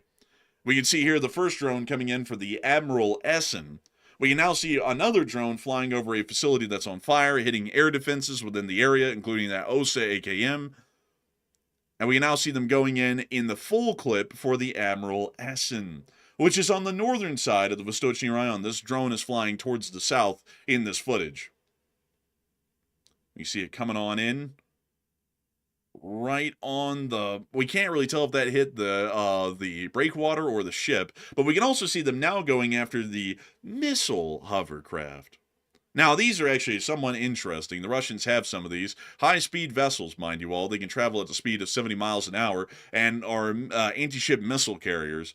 Generally, one of these was actually hit and knocked out way back in the day, but we saw that the rest of them were able to evade generally and make their way to the Vostochny Rayon into survival for the remainder of the war. But we can see here that that vessel was also hit quite heavily as well, confirming another major hit. But that's the end of those clips, but still showing us the major hits and impacts that were caused within the port of Novorossiysk over the course of this day. We've also been able to hear of nothing else at the moment. That actually is everything that we had on the map before this show, and we're going to be waiting to see if we can get some further news and developments at this time. But before we get to that, we do have another question that's been asked of all of y'all about the Iran-U.S. agreement and what y'all's opinions, thoughts, and comments are on that at this moment right now. And so, Matthew, what are people thinking about that, and what are you thinking about it as well? All right. So do you think the Iran-U.S. agreement that the U.S. president's currently talking about, do you think it'll be finalized soon, or what's going on with that? Because we need some help.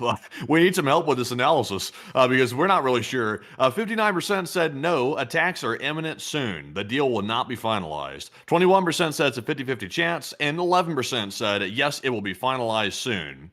And this is a tough one, folks. It looks like the majority of folks in the live chat, they believe that the attacks are imminent soon and that the deal is simply a feint. That's what they think in the live chat. I'll be honest, I'm really not sure what to think at this point. There's so much confusion about this whole Iran-U.S. situation. It's hard to say. It sounds like they've reached a large percentage of understanding on the memorandum of understanding, which is, caveat upon caveat, to say the least. So I have a feeling that the deal is not going to be finalized, but they're making it sound like it's a done deal. They're making it sound like it's over with at this point. So the way I see it is if the U.S. does not attack this weekend, I would say the odds of attacks are starting to go downhill after this weekend. So if it doesn't happen, in the next 2 days, in the next 48 hours, then I would say they're probably going to make a deal, whether it's good, bad, or ugly. But Enforcer, what say you?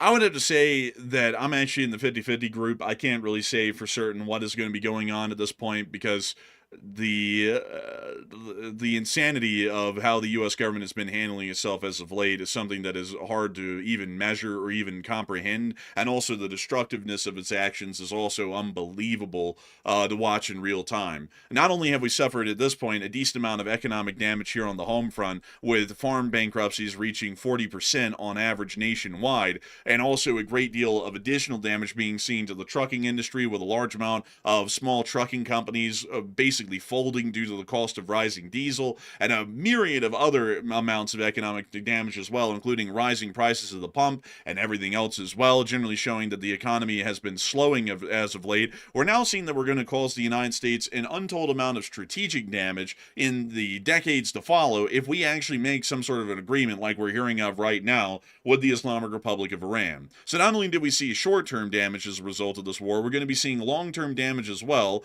and we generally will have achieved absolutely nothing at this point. So either they have to continue attacks, because that's really our only option to see that this damage can be mitigated in the long term. That's really all we have left. I don't really know if they're going to be signing a deal. It would be absolutely ridiculous if they did try and sign a deal. But at this point, who in the hell even knows, to be entirely honest with you. Also, I'd have to be in the 50-50. But I hope that does address that the best I can, at least in my opinion. And with that in mind, it is time for us to get on and into a couple of questions, because I believe we're starting to see a little bit of a lull in the news coverage here, and it's about time to get to talk to a couple of y'all. So what do we got, Matthew? And real quick, we actually do have some more footage that just came out of Kyiv right now.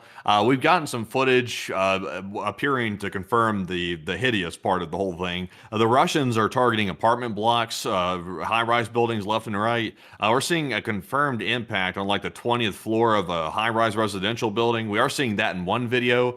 We're also getting another video showing the moment of multiple incoming Iskander impacts. This apparently is a supplementary video to the other one that we saw a moment ago. So we have about 3. So let's take a look at these. All right, let's take a look at this blurred out clip showing an impact in Kyiv in an unknown location. There's a hit.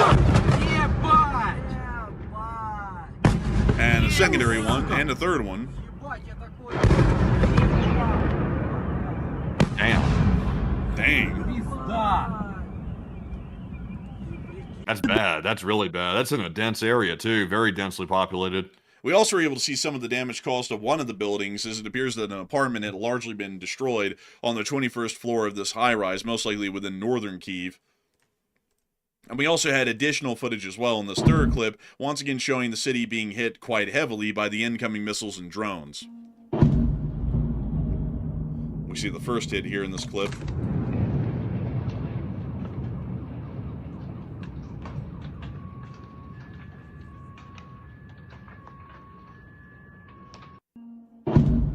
But still showing us major hits hitting the city of Kyiv at this moment right now while we're live on air. A very unfortunate thing to see unfolding at this moment throughout the entirety of the region. But with that, it is time for us to move on out of our news coverage and get on into a couple of questions at this point. So Matthew, what do we got?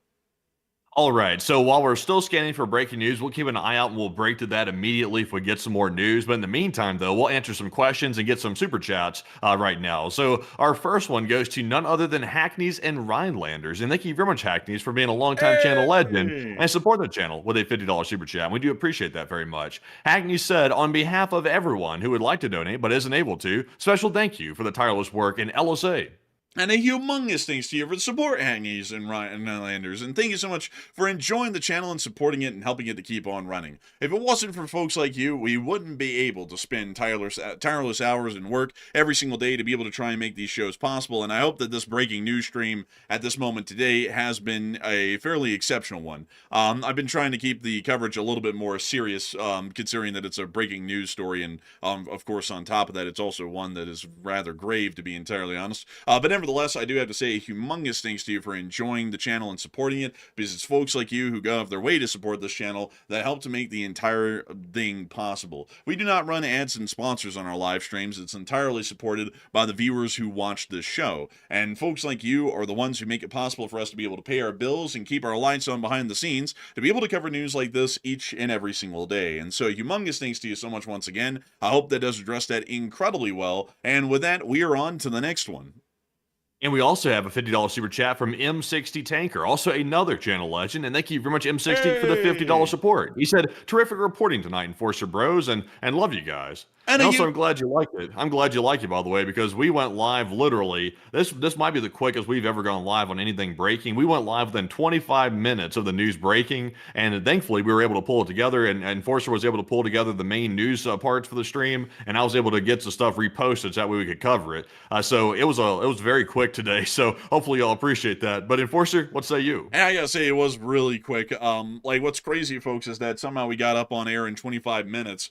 And I put down like 20 bulletins or 15 or so of news. I'm not really sure how much. And then I also had 2 different drafts of thumbnails that we could have run on air, and we ended up choosing one. So it was actually a really quick time to get on air, considering that I had literally just gotten back to my house when this happened. I was getting out of my car and getting back in when this happened, and I immediately went from that to running the show in less than about 20 to 25 minutes. So not a bad running time at all, as far as getting this thing on air. And I gotta say a huge thanks to you, M60, for supporting the channel and helping us to keep this thing running, because folks like you help us to be able to get on the ball like that and really get to covering news each and every single day, and doing this is our primary job. And so a humongous thanks to you so much once again. I hope that does address that well. And with that, we're on the next one. Also have a super chat from Jennifer Collier, and thank you very much, Jennifer, for that $20 support. And Jennifer said, thanks guys, and as always, you're on top of it, and I'm grateful. And a huge thanks to you for the support, and we're happy to hear that a lot of people have been enjoying it tonight. We have been trying our best to make sure that these shows run almost immediately as soon as something happens, and today was no exception. Probably one of the quickest that we've ever done. And I've got to thank you so much for that once again, and supporting the channel, because you helped to make this entire thing possible for everybody who's watching, and for both Matthew and me to be able to keep running this thing. And so a huge thanks to you once again, and with that, we're on to the next one. All right, and real quick, let's take a break from the super chats here for a second. We are getting some more news right here. This is also, I believe, coming out of Melitopol as well, and it is coming out of Melitopol. It appears to be that attack was not only hitting an ammunition depot, but it also hit apparently a Russian supply truck as well. It looks like we have it looks like a mangling of a supply truck here. So go grab this off the Twitter, and let's see this. And let's see if we can take a look at this here real quick, folks, because it does look like there was an ammunition truck. This might have been the actual fire that we were watching. I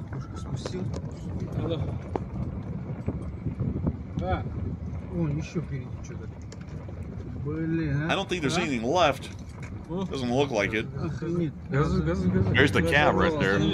I mean, this guy, why did this guy floor it out of the blue? I think he just got panicked. You know, vodka hit him real hard, like, or something. I don't know.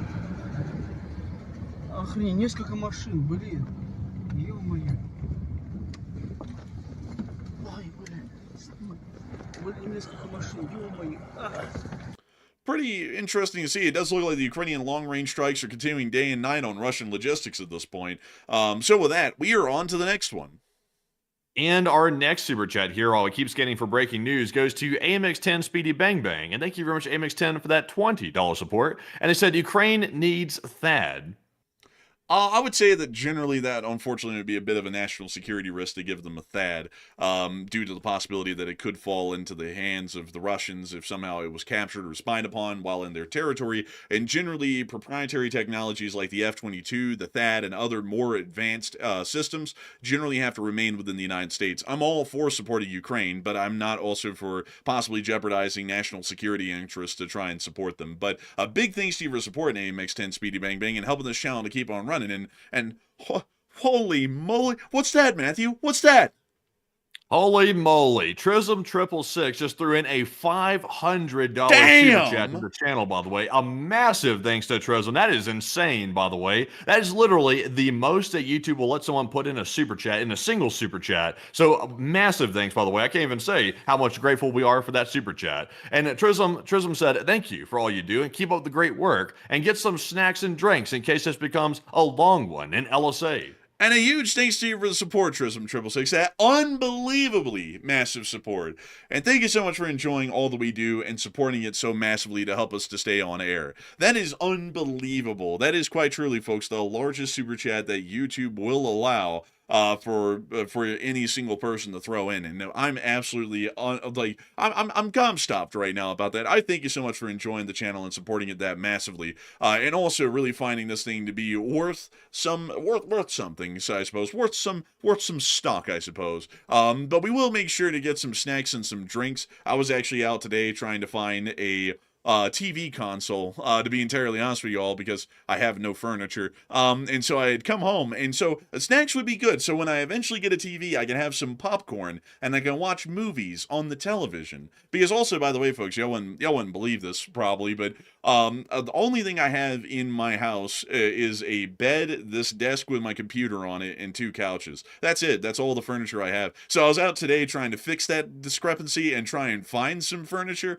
And then when I come home from, unfortunately, an unsuccessful day of trying to find some, that's when I heard, hey, the IRBM just hit the Kyiv region. I was like, oh, on Gaul. And then I came up here and started getting this thing put together for us to get on air with. So a humongous thanks to you so much for that support, Trism 666. And the snacks will be greatly appreciated when I get to sit down and watch something on that TV that hopefully I'll eventually get, but I gotta get that TV console first. But still, a humongous thanks to you so much once again. I hope that does address that incredibly well. And with that, we are on to the next one. Also, a huge shout out to Trism once again for that support. Honestly, I was not expecting to go live this early in the day. I was expecting that warning that came out 4 hours ago. I was expecting for that to take effect later on tonight, and we might see something that Russia did probably closer to stream time, but it ended up happening literally just a couple hours after I made the video earlier. So that was kind of catching me off guard a little bit. It happened a lot sooner than I thought. But moving on to our next super chat, though, but once again, a huge shout out to Trism. We also have a 20 from Scoobs4. And thank you, Scoobs, for that $20 support. We do appreciate that. He said, I'm glad I caught the live, and I thought it was going to be at 10, but all good in LSA.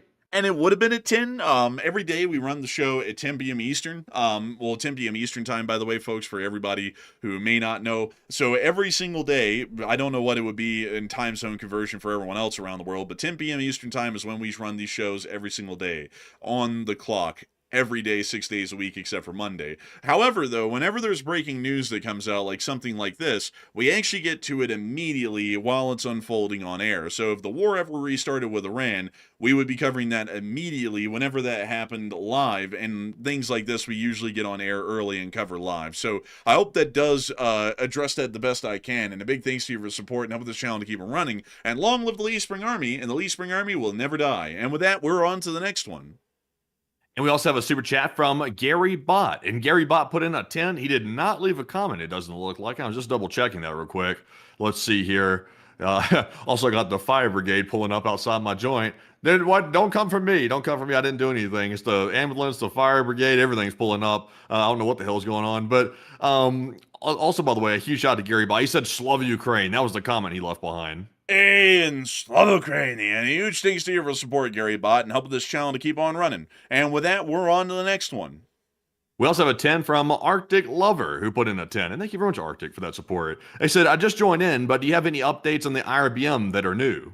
Generally not. To give it a little bit of a summary, though, just in case you missed some of it, the IRBM was fired from Kapustin Yar testing range just north of Adabinsk in the area of the Astrakhan Oblast. The missile then had about a 20 to 15 minute flight time over a distance of about 730 miles to be able to reach the town of Bila Tservka. The MIRV does appear to have deployed its warheads properly, and they then impacted the area surrounding Bila Tservka.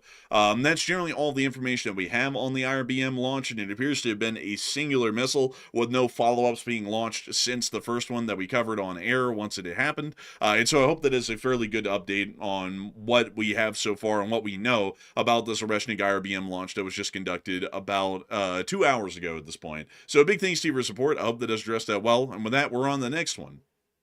Surprisingly, we don't really have any more breaking news on it. We're occasionally getting like a piece of like news here and there, like a piece of footage here and there about the attack on Kyiv. But it looks like the large event of the IRBM strike in Kyiv has largely come to an end. So it appears to have just been one, thankfully. We still don't know what it hit. Like we still haven't gotten a statement about that, and that's what we're waiting on to find out what it actually hit, at least kinetically, because it apparently was not armed with a warhead. It was just an empty warhead. But moving on to our next one. This one goes to Heather Fitzgibbon, who puts into 20. And thank you very much, Heather, for that support as well, and also being another longtime channel legend. And Heather said, still crazy after all these years. And thanks, Enforcer and Enforcer Matt. And you're doing a great job tonight. And thank you so much for the incredibly kind words, Heather Fitzgibbon. We try our best, and I hope that it has been a good job tonight. And a humongous thanks to you for being around for all of these crazy years and enjoying our show. Because folks like you have been giving us the encouragement and the support to be able to keep this thing running for 1,551 days. And so a huge thanks to you so much once again. And with that, we're on to the next one. We also have a 10 from Agaruso, and thank you, Agaruso. He said, enforcers, are they still using the FAB 1500 and the FAB 3000 as those seem like basically murder to them? Generally they are, but unfortunately, the size of a bomb doesn't really make it more murderous. We've dropped quite significant bombs on the Iranians, like Tomahawks, for example, which would be about that size of a FAB 1500. But the Russians are still using them. It's just that, them being akin to murder, generally at that point, any bomb, regardless of the size, is murder. And a war is a war at the end of the day, as far as that extent. So whatever size of conventional bomb they want to use, I don't really see too much of an issue with it. Like, I'm not a big fan of the Russians, but that to me, it's kind of getting a little bit tough because it's like what bomb is too big of a bomb? 500 pounds, 200 pounds, 100 pound, 50. Are we getting into hand grenades? It's like where do we draw the line there? But a big thanks to you for supporting up with this channel to keep it running, and I hope that does address that well. And with that, we're on to the next one. Also, a big shout out to T Texas, and thank you, T Texas, for that $10 support. They said, enforcers, you live in Utah, and what's your honest opinion on the proposed mega data center situation? As always, LSA.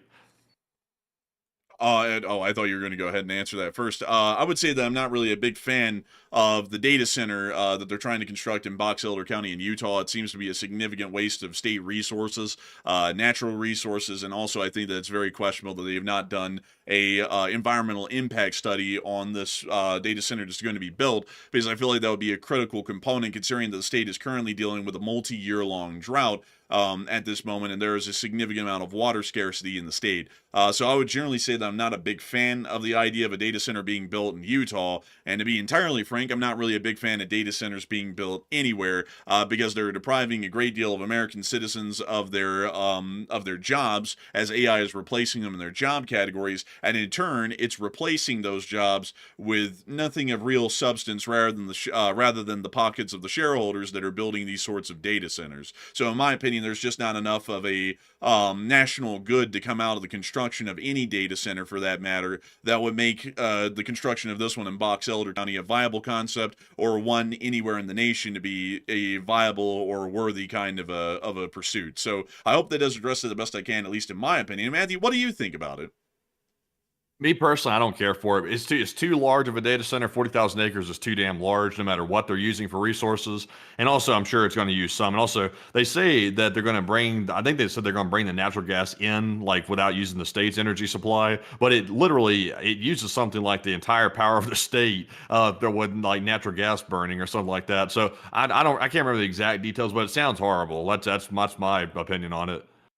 Yeah, I would like. I don't know why in the world this has been allowed. If some of y'all don't know, there was actually an act passed by Congress at the very latter end of the last administration that made it law that the Congress could not pass any laws regulating the AI industry for the next decade, so the next 10 years. And we're only about a year and a half into the growth of AI as an emerging technological field, and it's already proven to be very destructive for a great deal of ends, especially to people and their ability to keep their jobs here in this country, as companies are laying off employees in the tens of thousands. I don't know if y'all just heard, but I believe Meta just laid off, I think it was something like 7,000 employees just the other day, generally to being able to usher in this sort of an AI automation into their companies and cut down significantly on their workforces. As far as that is working for the American public, it's doing nothing of beneficial substance for any of those workers. It's firing them from their jobs, greatly shrinking the job field for them to be able to be reemployed, and the only people that it's benefiting are those at the very top of these companies, the shareholders, that are able to significantly pad their bottom lines and make far more money, but at the expense of tens of millions of Americans in the workforce who are now being unemployed as a result of this wave of AI automation that isn't seeing any sort of regulation or slowing to this destructive end that it's currently in at the moment right now. And as far as I always view the operations of the government in foreign and domestic circumstance, I view the government's role as making sure to look out for the benefit of the citizenry and try and encourage and spurn progress, but at the same time to mitigate the destructive or extremely detrimental fallout and consequence of innovation, which is always the way and view that the government has looked at these sorts of situations, and we've always tried to balance innovation with the safety and stability of the livelihoods of our citizens. And right now, I don't think that that's been prioritized by either side in the U.S. government, and we're seeing that that is, once again, as usual, leading to a destructive end for common citizens like all of us. So that would be my final 2 cents on that whole deal, but I'm not a fan of really any data center for that matter, much less the giant one they're trying to build here. But a big thanks to you for support. I hope that does address that well. And with that, we're on to the next one. All right, so getting into our next super chat, this one goes to Dean London, who puts in a 10. And thank you very much, Dean, for that $10 support. And he said, it's been a while, but good lads, keeping it going. Hey, and thank you so much for the support, Dean, and good to have you back around. It's good to see you. I hope you've been enjoying the show, and a huge thanks to you for the support, and still appreciating the show all these years later. And so a huge thanks to you once again. I hope that does address that well, and we're on to the next one. We also have a 6 from Jason Curling, and thank you very much, Jason, as well, for that $6 support. He said, thanks for the special stream. And thank you so much, Jason, for enjoying the special stream and supporting it to help us to make this thing possible. So big thanks to you once again, and we're on to the next one. We also have a 5 from Random Person, who said, here, put this towards snacks. Hey, and thank you so much for the snack fund. I actually don't really eat a lot of snacks these days. It's just so expensive, you know? But big thanks to you for the support. I hope that does address that well. And with that, we're on to the next one. We also have a 5 from Flat for Life, and thank you, Flat for Life, for that $5 support. They said, what a useless missile when not used with nuclear warheads.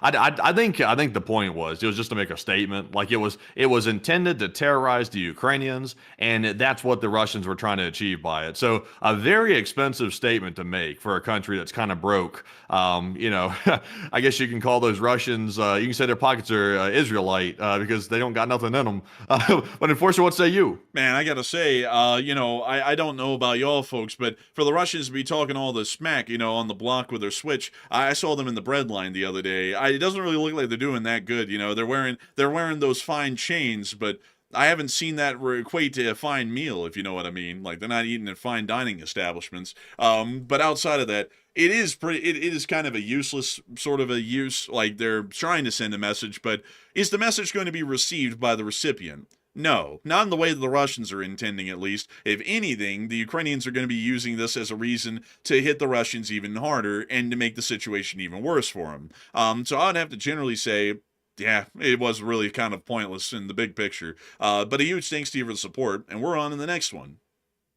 Moving on to our next super chat. This one goes to Mamba Mentality, and thank you very much, Mamba, for that support. They said, this is Russia scared because Ukraine's been able to finally strike around Moscow. Yeah, I would say that's probably the reason why they did this, and it's kind of lame. You know, Ukraine throws a couple of paper mache drones at the Russians that have some bombs attached to them, and the Russians are so weak, and they freak out so badly because they're that weak, that they start firing nuclear-capable IRBMs at Ukraine as their response. I mean, that doesn't really look too good for a country. That looks like they're quite literally about to get beat into oblivion by a country that's using cheap drones because they have no way to defend against it, and they're way in over their head. But a huge thanks to your support, and we're on to the next one. We also have a super chat from Austin, and thank you, Austin, as well. He put in a 5. He said, 3 American heroes died in vain. What's wrong with U.S. decision making? I will say this. We don't know yet if it's a final deal or not. I just saw another lawmaker come out just a second ago on Twitter and say that they hope the details are not the way it's sounding. So it appears to be that this memorandum of understanding, all the rumors and all the reports out there, appears to be disturbing people greatly, for pretty much from all sides. So I'm beginning to wonder, like, if they're actually going to follow through with that, because why would they follow through with something that's so unpopular that literally nobody wants? I mean, I'm not sure why they would do that. So they might not have died in vain. Hopefully not. But Enforcer, what say you? I would hope not, because if the deal is the way it sounds right now, and that's what's agreed to, we just fought this whole war to end up worse than we started. And you know what's even more icing on the cake is that they're already waltzing from this on to Cuba. And it's basically just a roving circus of how badly can we screw over the United States and do nothing for our national interest and just do stuff for the hell of it that will end up being destructive to the country in the short term and the long term.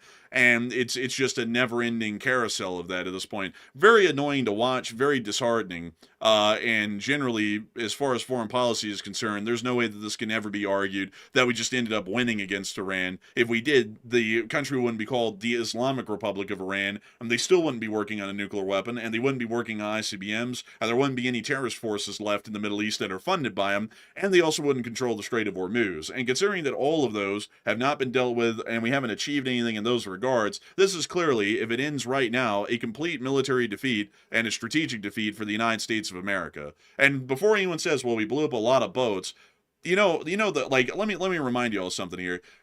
There's a country that used to exist in the southern United States that doesn't exist today. It was called the Confederate States of America, and in the Civil War, they won loads of battles against the Union. If you actually count the battles that they won against Union forces, they won more battles against the Union than the Union won against the Confederacy. But you know what's shocking about that? That didn't win them the war, because no matter how many battles the Confederacy could win against the Union in open battle, they had been blockaded at sea by the Anaconda Plan. They had been split in two because of the Anaconda Plan on the Mississippi River, and they couldn't beat out the industrial might of the Union during the course of that war. So it didn't matter how good their fighting spirit was or their strategy, they were screwed from the start. And that's the same situation that we're seeing right here. We can blow up as many stupid bat boats as we want and blow up a whole bunch of training boats in the Indian Ocean. But if that doesn't equate to us physically controlling the Strait of Hormuz at the end of the war when we did at the start, we not only have not achieved anything that we went into the war to get out of Iran, but we've now lost the things that we had at the start. That's not a victory. That's not even a stalemate. That would clearly be a defeat in the current situation, and that's why the fight must continue. If it doesn't, we've just signed ourselves up for failure. But with that, we do have more news coming out at this moment from Kyiv. So what do we got? So right now we are unfortunately seeing some more destruction in Kyiv. The biggest thing I'm seeing right now, I'm seeing a couple of things, but the biggest one is we're seeing that apparently the ceiling in one of the metro stations inside of Kyiv has apparently begun to collapse from the shockwave from these Kinzels that were impacting in the area. And we saw that earlier from a wide angle. The reports are people are having a hard time breathing because apparently when the ceiling collapsed, they released a whole bunch of dust, and apparently, obviously, people are not able to breathe dust. So there's also fire is being shown in the streets of Kyiv here too in this video. And it does appear that we're seeing some more damage within the streets of Kyiv at this moment. We can also see a fire right here in this clip, but it does appear that Kyiv has been getting hit quite heavily at this point by this major attack. But with that, we are going to be moving on out of that news and on into the rest of our questions. So what do we got? All right, and also I'm trying to look here, make sure we're not missing anything real quick. Let's see here. Let me jump back to it real quick. So right now it's just the stuff in the streets that we're seeing. We're seeing the metro station also having a problem. And I see that it's basically a repeat of all the other videos we've already seen so far. So other than that, we'll keep a scan out for more of the news out of Kyiv. But right now, though, it does appear to be a pretty ugly situation right now. Also, Miss Deesa noted those subways are very deep. They are very deep. That's what I'm kind of surprised the ceiling's collapsing because those things are. I can't. How deep are the subways in Kyiv? They're very deep. I think they're like 330 feet down. Let me see here really quickly. Let's see here. Kyiv subway depth. They're about 346 feet down. This is actually, some of the stations in the Kyiv metro are actually the second deepest in the world. Yeah, I thought they were very deep. So for the ceiling to be caving in, those were some very strong shock waves, to say the least. But moving on from that and moving into our next super chat question, this one goes to Jose Arana. And thank you very much, Jose, for that $5 support. He said, thank you for the show. And I would have never thought I would see the greatest defeat from the U.S. in its history. Hoping for the best, though. I'm hoping for the best as well. I'm hoping that the president has just had some like mental lapse and he doesn't even know what he's doing, because if that tweet is accurate or that Truth Social is accurate and we're actually working on signing a deal that the Iranians are now saying it doesn't give up their control of the Hormuz, they keep it, we are going to be in a world of shit in the future indefinitely. I don't think a lot of people who say that we're not even understand the gravity of that kind of situation and how bad that would be. Because maybe they don't know how waterways work or international shipping works and how important it is to have naval power over key straits and passageways. But this is one of the most important ones that we have to have control over in the world. And if we give that up, this is not going to end well. There's no, there could be room for debate on a lot of topics, but with that, there's no question. Having an enemy control a vital waterway that controls almost a third of the world's oil that's shipped around the world is not a good position to be in. If that's a good position to be in, then we should just let China annex Washington, D.C., because, nothing bad could come out of that either. Because clearly, if the Strait of Hormuz situation is bad, then having the Communist Chinese running Washington, D.C. couldn't be that bad either at that point, if we're working off of that kind of insanity of a logical sort of a standpoint. But a big thanks to you for support. I'm hoping for the best. I'm hoping that we hear something positive as well. And with that, we're on to the next one. We also have a 5 from Justin, who said, is it peace in our time yet? Oh, you know it. I've already seen that some people have been putting out some stuff replacing Neville Chamberlain's face with the current president and having him hold up the slip of paper and say peace in our time. Of course, peace in our time. That didn't age poorly for Chamberlain, and it certainly won't age poorly for the current president if this is followed through with. But a big thanks to you for support. I hope that does address that well. And with that, we're on to the next one. We also have a 2 actually from Uncovered Cube, and thank you very much, Uncovered Cube, as well. He said, thanks as always, guys, and LSA. And a big thanks to you as well for supporting the channel and helping to keep on running Uncovered Cube. You've been around for a very long time, and we thank you so much for still sticking with us and enjoying the show. And of course, long live the Lee Spring Army. The Lee Spring Army will never die, and we're on to the next one. And also, I was seeing people in the chat, Greg Keating and others, saying, let's hope for the best. At this point, I would not be surprised to wake up tomorrow and then, around 1 o'clock Mountain Time and our time out here in Utah, to then, see stuff popping up talking about, oh, there's new attacks on Iran. I wouldn't be surprised to see that. I also wouldn't be surprised to wake up tomorrow and hear that the U.S. just gave up the Strait of Hormuz, gave up the nuclear issue and everything else. I'm not putting anything past the situation at this point. So I don't think, that's why I'm not weighing in too much about how displeased I would be about the bad deal, because I'm not sure if it's going to happen, because there is so much opposition. I'm not naming off the lawmakers that are opposing this, but I'll put it this way. These lawmakers are very good allies with the U.S. president right now, the one making the deal, and they are not happy, these allies of the president. So I don't know if the president's going to risk pissing off every single one of his political allies like that. That seems like a crazy thing. Also, he's going to be pissing off, Israel as well. But, people say, well, who cares about Israel? Israel has a lot of sway in the United States. Let's just put it that way. So I'm not sure if he's going to go against all of that stuff and make a deal anyway and, make enemies out of so many different people. I don't know if that's going to happen. We'll have to see. Well, also I'd add that the approval ratings could literally not go any lower at this point, and I think that has a lot to do with the foreign policy situation, because I'd have to say, folks, a 31% approval rating is something that is nigh unheard of for the most part in the United States. You just don't get that low. I think the lowest of the last administration got to was 35%, which was looked at pretty abysmally when it happened because it was one of the lowest on record. And currently, the current president's at 31%. I mean, it's getting to a point of unpopularity to where you could almost see that just due to the unpopularity alone, an impeachment proceeding could begin out of the woodwork at any point because there's really no popular support behind the person anymore. Decisions at this point can have a lot of importance for the longevity of one's political career, most likely, and that might also be considered, or not, and then we'll see what happens from there. But anyways, with that, I hope that does address that well, and we're on to the next one. And we also have a 20 from NMMD. And thank you very much, NMMD, for that very nice $20 support right there. We do appreciate that, of course.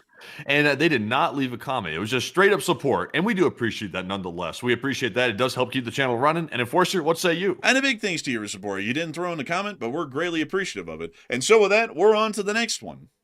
We also have a 2 from Plazoth. And thank you very much, Plazoth, for that $2 support. They said LSA and take one from the chat. And long live the Lee Spring Army to you, Plazoth, and we will make sure to take one from the chat in your honor. So what do we got from the live chat? So this one goes to the Catholic nurse who said, did you cover where Putin is right now? We actually would not know where Putin is at the moment right now, so unfortunately I'd have to declare ignorance on that. But a big thanks to you for support, Plazoth, and helping this channel to keep it running. And with that, we are on to the next one. Also, a big shout out to Nick Steele for putting in a 2, and we do appreciate that, Nick. We also have a 2 from Thy Jordan Man, who said, I hope everyone's having a great day, and LSA. And generally, I was having a pretty good day. I was having a pretty decent one. I just got out and was trying to take care of errands, find furniture, and then came back and got into this. So, I mean, it was a pretty decent day overall, all things considered. So, huge thanks to you for support. And with that, we're on to the next one.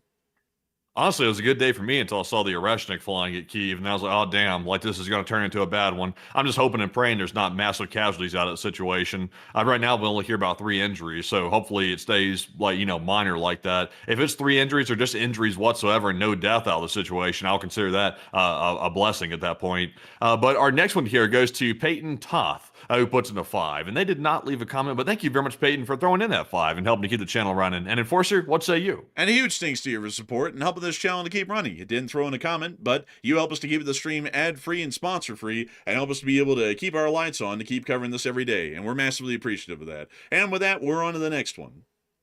And we also have a 2 from Woodsman, and thank you very much, Woodsman, as well. They said, will a deal with Iran actually occur and last long? I would hope not, and if a deal is made, it probably wouldn't last long at all because it's a terrorist state and you can't trust them worth a damn. So I would say hopefully we don't have a deal with them, and if we do have a deal with them, it probably wouldn't last long whatsoever. They'd start breaking it left and right, and I'd have a feeling that the current administration would probably just turn a blind eye to all of that if that happened, and they would just continue to talk about how great the war was and how hard they won it, and it was the hardest won war ever. No one could have won a war like that. Generals from the grave were literally coming up out of the ground in Arlington and getting to the nearest phone to call up the president and tell him how well the war went. I'm sure that's how it would be worked after this whole thing's over. But I would hope that we do not see a deal coming out of this right now. I would pray that we don't, because that is I don't even think people can really grasp how bad that would be strategically long term to have them control the strait, not it being an international waterway. It'd be unbelievable. But a big thanks to you for support. I hope that does address that well, and we're on to the next one. We also have a 5 from Kyle Padell, and Kyle said that this is just insane. Maybe Bing Chiling is right. We look weak. Yeah, but China's weak too, though. I mean, that's the catch. I mean, in the scheme of superpowers, I mean, China and the United States are pretty close to the same page at this point, I would say.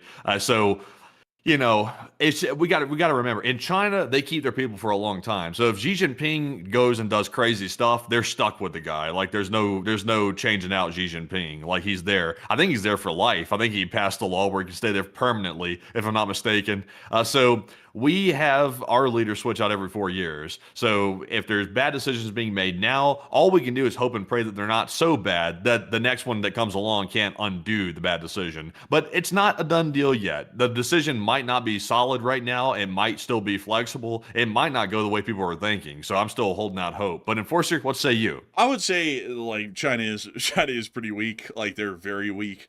It's just that they kind of put a little bit of a strong face forward, and propaganda does a lot for one's image globally. Like, a lot of people thought that Russia was the strongest military on the planet until Ukraine, and that was a hard-in belief by many people who never researched the Russians, because if you work off of propaganda pre-war, everybody believed that Russia was an unstoppable force, and not only could they steamroll the whole of Europe, they take on the United States too, sitting down with a hand tied behind their back. But outside of that, I will have to say, the United States is a nation in decline if we continue to see weak leadership like this, selling out the country wholesale left and right for no achievable end or aim to benefit the country, and it's to benefit a few people or to benefit nobody. We will see that the country is a nation in decline. These sorts of poor leaders that we've seen of late are the kind of leaders that you would see in the Roman Empire that started to lead to its gradual decay and collapse. It's the very same sort of a situation. It's really the same situation you see in any country where a leader comes in and they're brainless or they're spineless or they're both,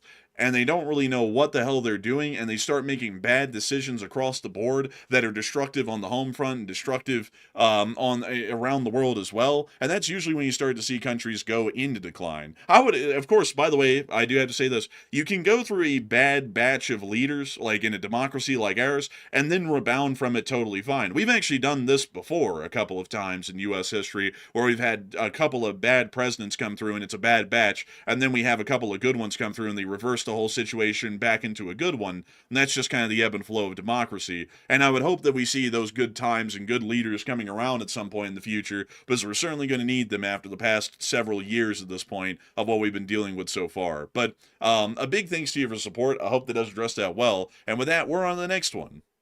We also have a $200 support from none other than Ozzy. Thank you very much, Ozzy, for that massive $200 support, by the way. That is the second largest super chat of the entire stream, by the way. Massive support, and we sincerely do appreciate that. And Ozzy said, I just wanted to show some support. Well, I thank you for your support, and I thank you for your vote for me for president in 2040. Make sure to vote, folks. Enforcer for president 2040, because I would like to be the president. And a big thanks to you for the support and helping this channel to keep on running. Because if it wasn't for folks like you, we wouldn't be able to keep this channel running. And we wouldn't be able to support American and Western interests around the globe, looking out for what's best for the nation. So humongous thanks to you so much once again. I hope that has addressed that well. And with that, we are on to the next one. We also have a $10 super chat from Nightmare Before Christmas, and thank you very much as well for that 10. They said, the U.S. still thinks in terms of panicking over ratings and is going to cancel the war to boost the ratings, and hope everyone is, in Kyiv is safe in LSA. I don't know. I just think personally it's not a done deal yet, so I'm not really saying much about it. I mean, if it's a done deal, that's going to be bad. I mean, if people want to overlook that and pretend like that's not the case, I mean, they're being a little bit blind here, because the Strait of Hormuz was free and open before the war started. If we're now, negotiating from a position of defeat, where we're basically trying to negotiate our way back into the Strait of Hormuz and we're not simply just retaking it, I would say that's not very good. But Enforcer, what say you? I would have to say that, I think Matthew's trying to hold out some faith, but to be honest, I got to say, folks, over the past year and 5 months, I have no reason to have faith in the current administration. That's not a political thing. That's a pattern recognition thing. When we watch speaking for myself, when I watch so many foreign policy developments rise and then turn into a burning inferno just because of the involvement of the current administration in the affair, I don't really have a lot of reason to be confident that they're going to make the right decision. That's why I'm saying that I don't really have a lot of faith in tomorrow. They're going to probably end up announcing that some deal has probably been finalized. I don't know. Maybe there's a chance that they start a war, but my faith is not high. There's no reason for it to be, because we've already gone through enough patterns at this point to recognize that the chances of that happening are quite slim for the right decision to be made. So I hope that addresses that the best I can, at least in my opinion. And a big thanks to you for the support. And with that, we're on the next one.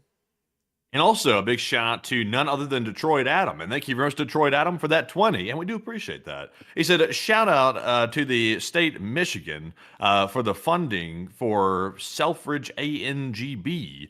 June 1st was too late. Money for new runways and facilities for new KC-46s and F-15EXs.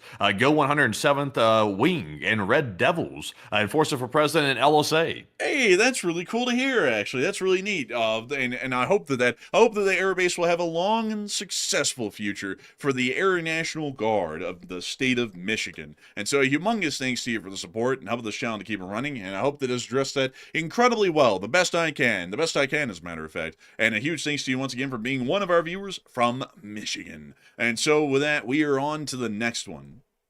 And our next one here, we'll go to a DL Observer who put in a 5, and thank you as well. They said, can you cite the AI data center protection law that U.S. Congress passed? Not off the top of my head. I remember when it was passed, I read it and looked at it, and I was like, this is abhorrent and atrocious, but I wouldn't be able to cite it off the top of my head at the moment. But a big thanks to you for the support, and with that, we're on to the next one. And we also have a 5 from McDeath, and McDeath said, tell us, what would happen if Russia uses nuclear weapons against Ukraine? And thank you. I'm not really sure what would happen. We actually answered this question last night. It's a great question, but it's always hard to say. I would say that the United States would probably just back out and pretend like nothing happened at all. Europe would be the one that would have to make the decision, and that would really rely entirely on France, because France is the only one in Europe that has a spine right now that would be nuclear armed well enough to be able to go up against Russia. So I don't know if France would be able to rally around a multinational coalition in Europe to go and face the Russians, or if they'd be willing to extend a nuclear umbrella to everyone, including Ukraine, and stating that any future attacks would be met with a reciprocal one from France. But that is probably one of the possibilities of how that would go. That would be the best case scenario, I think, at this point. So big thanks to you for support. I hope that does address that well. And with that, we're on to the next one.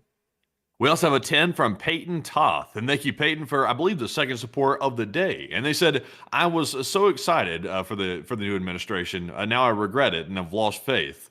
And I'll say this. We try not to get political on the channel. If we're making comments that sound like that, we really don't want to get political here. So the thing is this, folks, like if something is so blatantly bad, like for example, if you look out your window and you see the sky is clearly blue and someone in charge says the sky is red, I mean, are we supposed to just sit here and say, okay, because the person in charge said it, the sky's red? That's not the way me nor Andrew operate on pretty much anything. We're not yes men like that. So when something horrifically bad for the United States is being decided against U.S. interest, even with us taking the no politics stance, it's really hard to adhere to that. We're going to still try our damnedest to adhere to it. By the way, we know y'all come here for unbiased news, but it's hard not to say something about it when we see such, horrible decisions being made. It's really, really hard to not say something about it. And if the deal gets made, that's the big if. If it gets made, that'll be bad. And people will eventually feel the pain from it. They're not feeling it right now, but they'll eventually feel it. But Enforcer, what say you? I would have to say, I think Matthew misunderstands a lot of my comments to be political, but they're not, because I feel like here's how I view it, folks. Me saying, because we cover the news every day, and we cover every foreign policy action that the United States makes. And every single one of them, I usually come up with 3 outcomes for how it will go. The good one, the middle of the road, and the bad one. And I go, the chances are pretty decent, considering everything, that we'll go with the good option. There's some chance that we'll go with the middle of the road option. Very small chances we'll go with the bad option. And over the past year and 5 months, every single time I've laid out that scenario path and those possible courses of action, this administration, 90% of the time or more, has picked the minimal chance option of the worst possible outcome that can be made. And if you don't believe me on that, you can go back and watch the streams, because I'll talk about the decisions and the paths of action we have, the 3 of them, and I'll go, here's all 3 of them, and I can tell you all that if the current administration goes with this one, it'll be great. If they go with this one, it'll be all right. And if they go with that one, it's going to be terrible. And almost every time I end up coming out of it going, they just picked the worst option possible. It's going to end up damaging this, that, or the other, the worst that it could, out of anything that we could have done. And so that's why I say now, and not in any political sense, that I have no faith in the current current administration because there's been nothing but mistakes. That's not being said from a partisan standpoint of, I just don't like them, so I view everything they do poorly. That comes from, we've watched 90% of all actions they made in foreign policy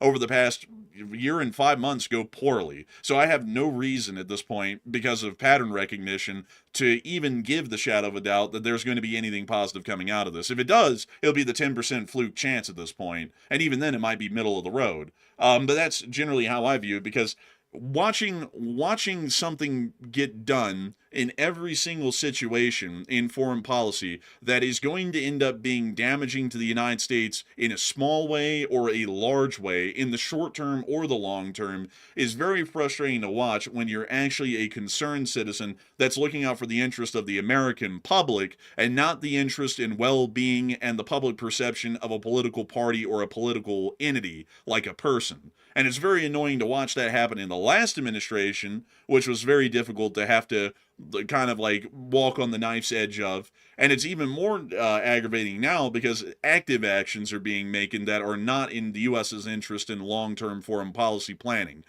So I hope that kind of answers a little bit of my position on where I come from, because those comments are never intended as political, but they are intended to generally summarize what we've seen so far and what we would generally assume based off of that. But we actually have breaking news coming out this moment. So Matthew, what do we got? Okay, so we're seeing right now that apparently an oil depot was just attacked in occupied Luhansk. So it looks like Ukraine is counterattacking. It's just really weird. We're seeing the aftermath of the Ukrainian attacks, but we're not seeing the actual attack itself, which is kind of strange. Usually we see a video of that. So I'm not sure if maybe Ukraine's firing missiles possibly, and that's why we're not seeing the things coming in, because we can usually see drones because they're kind of slow, so people have time to film it. But it appears to be a pretty large fire at this oil depot in occupied Luhansk. So, Enforcer, what do you make of it? It appears that it's generally just a Ukrainian strike to try and hit some of the fuel resources that may be used in Luhansk for the Russian armed forces, which will probably lead to a degradation of capabilities for refueling and resupply of any sort of vehicles within the area of the Luhansk front, which would generally consist of everything from the areas, if I'm not mistaken, of the battlefields around the Severonsky Forest and also around Seversk, and all the way up to Kupiansk, although that generally falls under the supply hub at Belgorod. So it'll probably lead to a decrease in efficiency, but it won't be anything that'll be significant to the point that we'll start to see a front collapse or anything like that as a result of this attack. Interesting. And also, we do have another video that came out apparently showing another residential building being hit inside of Kyiv. So once again, how can people explain that away? People that support Russia, it's like Russia launches an attack on Kyiv, and all of a sudden, a whole bunch of residential buildings, like with people hanging out with their families and stuff in their apartments, are getting hit left and right. I mean, there it is right there on the video. Just destruction everywhere. In fact, there's some people down there at the bottom of the video right there going outside to inspect the damage. And there's the damage right there on the side of the building. You see the burn marks and some still smoldering flames coming from the impact site. You can't, it's a little bit, it's something else as well. This isn't anything new, and this isn't something that Russia just started doing after the attacks on Moscow. They've been doing this for years. And it's absolutely crazy to watch this. And the Russians are just committing acts of terrorism in Ukraine every single day. And then when the Ukrainians just attack military targets in Moscow, then the Russians want to act like the Ukrainians have just gone too far. They've broken the cardinal rule that we were all agreeing to, which is a flat out lie. The Russians are animals for the larger part in the army and the government. But with that does appear to be what we're seeing right now out of Kyiv. And with that, it is time for us to move on and into the next one. And our next one goes to Carnus, who puts in a 20. And thank you very much, Carnus, for that $20 support. We do appreciate that. It said, thank you as always, Enforcer Brothers. And you are my main source of news every single day. And I hate ass kissing, but I must say, you guys are great. And your news are vital to me. And I'm so glad for the world news coverage in LSA. And thank you so much for the incredible support, Carnus, all the way from the United Kingdom. And thank you so much for saying that we're your primary source of news. We try our best. And to be honest, I don't really like ass kissing much either. But we do appreciate your kind words and the compliments. It does mean a lot to us. But generally, that's also one thing that people don't get on this channel is that we don't know, rather than y'all, the viewers, nobody's paying our bills. So we don't have to ass kiss anybody in the government because it's like, what are they going to do? Pull our funding? They don't fund us. Y'all, the viewers fund us. So a big thanks to you so much for the support and helping this channel to keep it running. Because if it wasn't not for folks like you, none of this would have ever been possible, and we wouldn't be able to keep it running till this day. So a big thanks to you so much much once again. And with that, we're on to the next one. We also have some breaking news right now. We have some more footage of the Luhansk oil depot getting attacked by the Ukrainians. It looks like they hit it pretty damn good, though. There's a huge fire from this thing, so let's take a look at that. We see the fire here on the oil depot, and it appears that the smoke plume was just starting to form after the attack, showing us that this was a very early clip after the strike. We also got this clip as well, once again showing the burning blaze at the oil storage depot in the city. And then this last clip here, which appears to be an identical one. So it does appear that we're seeing a significant oil storage facility on fire in the city of Luhansk. And really quickly, I might be able to locate this one here if I can take a minute to look around and see if I can find any oil storage tanks. Right here, there they are. That's probably what we're watching, because if I can find any high-rises that look into this area, there they are. So if this guy is up here and he's looking south, he could be looking at that oil storage facility on the southern end of Luhansk that's currently on fire at the moment. So we would assume that this is the one for now. Might not be, but there's a possibility there. It looks kind of a little bit old and decrepit, like most things in Russia. Kind of like their leader. Looking nasty, looking rusty. Man, irresistibly, to think that this is the capital of the Luhansk People's Republic, a puppet state of the Russians. Oh, I would never. I can never live in a puppet state, folks, where a foreign nation controls you from far overseas. That would be unbearable. But anyways, with that, it is time for us to move on to the next one. We have one more piece of breaking news right here. At the request of Pakistan, the statement right here has been released. Pakistan Prime Minister Sharif has just stated he congratulates the U.S. president on his extraordinary efforts to pursue peace, coming from Pakistan. Pakistan Prime Minister said Pakistan will continue its peace efforts with utmost sincerity, and we hope to host the next round of talks very soon. Keep in mind, by the way, that Pakistan is the country that goes over to Iran and says, "Hello, my brothers, how are you?" And they're really good friends. Keep in mind that that's a very good friend of Iran, which is the Pakistanis. So it doesn't warm my heart to hear the Pakistanis saying stuff like this. It makes it sound like maybe they're the ones pushing for the deal that's currently being pursued, which would be a very unwise thing to listen to because Pakistan does not represent our interests. But Enforcer, what say you? It sounds to me like my lack of faith in the administration's decision making is becoming a little bit more realistic. So unfortunate, but generally expected, at least at this point. They never make a right call ever in foreign policy. So with that, we are on to the next one. And our next one here, our next super chat goes to none other than Honorary of Dad, who put in a 5. And thank you for that support, by the way. He said, "I just recently discovered you and appreciate what you do." And a huge thanks to you for the support and helping this channel to keep running. And thank you for enjoying it and just finding it. We love to know that people just find the channel and then they start to become regulars here. And a lot of people have been regulars here on this channel for years, some of them all the way up to 4 years. And we're very happy to hear that you'll hopefully become one of those folks who'll be able to say that you've been with the LSA and the Enforcer channel for years from this point. And so big thanks to you so much once again. And with that, we're on to the next one.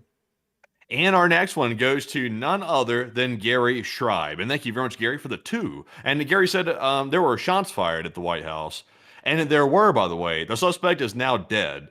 So he's as dead as a door at this point. So it turns out that the guy was apparently a 21-year-old, apparently. And it says that he believed he was Jesus Christ. So I think he might have had like a couple of screws, possibly a slightly, maybe a lot loose, maybe. That's just my guess. And he was apparently transported to a hospital where he died from the wounds because he, of course, got some bullets he caught his way after the Secret Service took care of him. So, it is what it is with that. Apparently, the dude was a lunatic. But Enforcer, what say you? Man, that's the usual profile of those kinds of folks. They're always loony, I tell y'all, folks.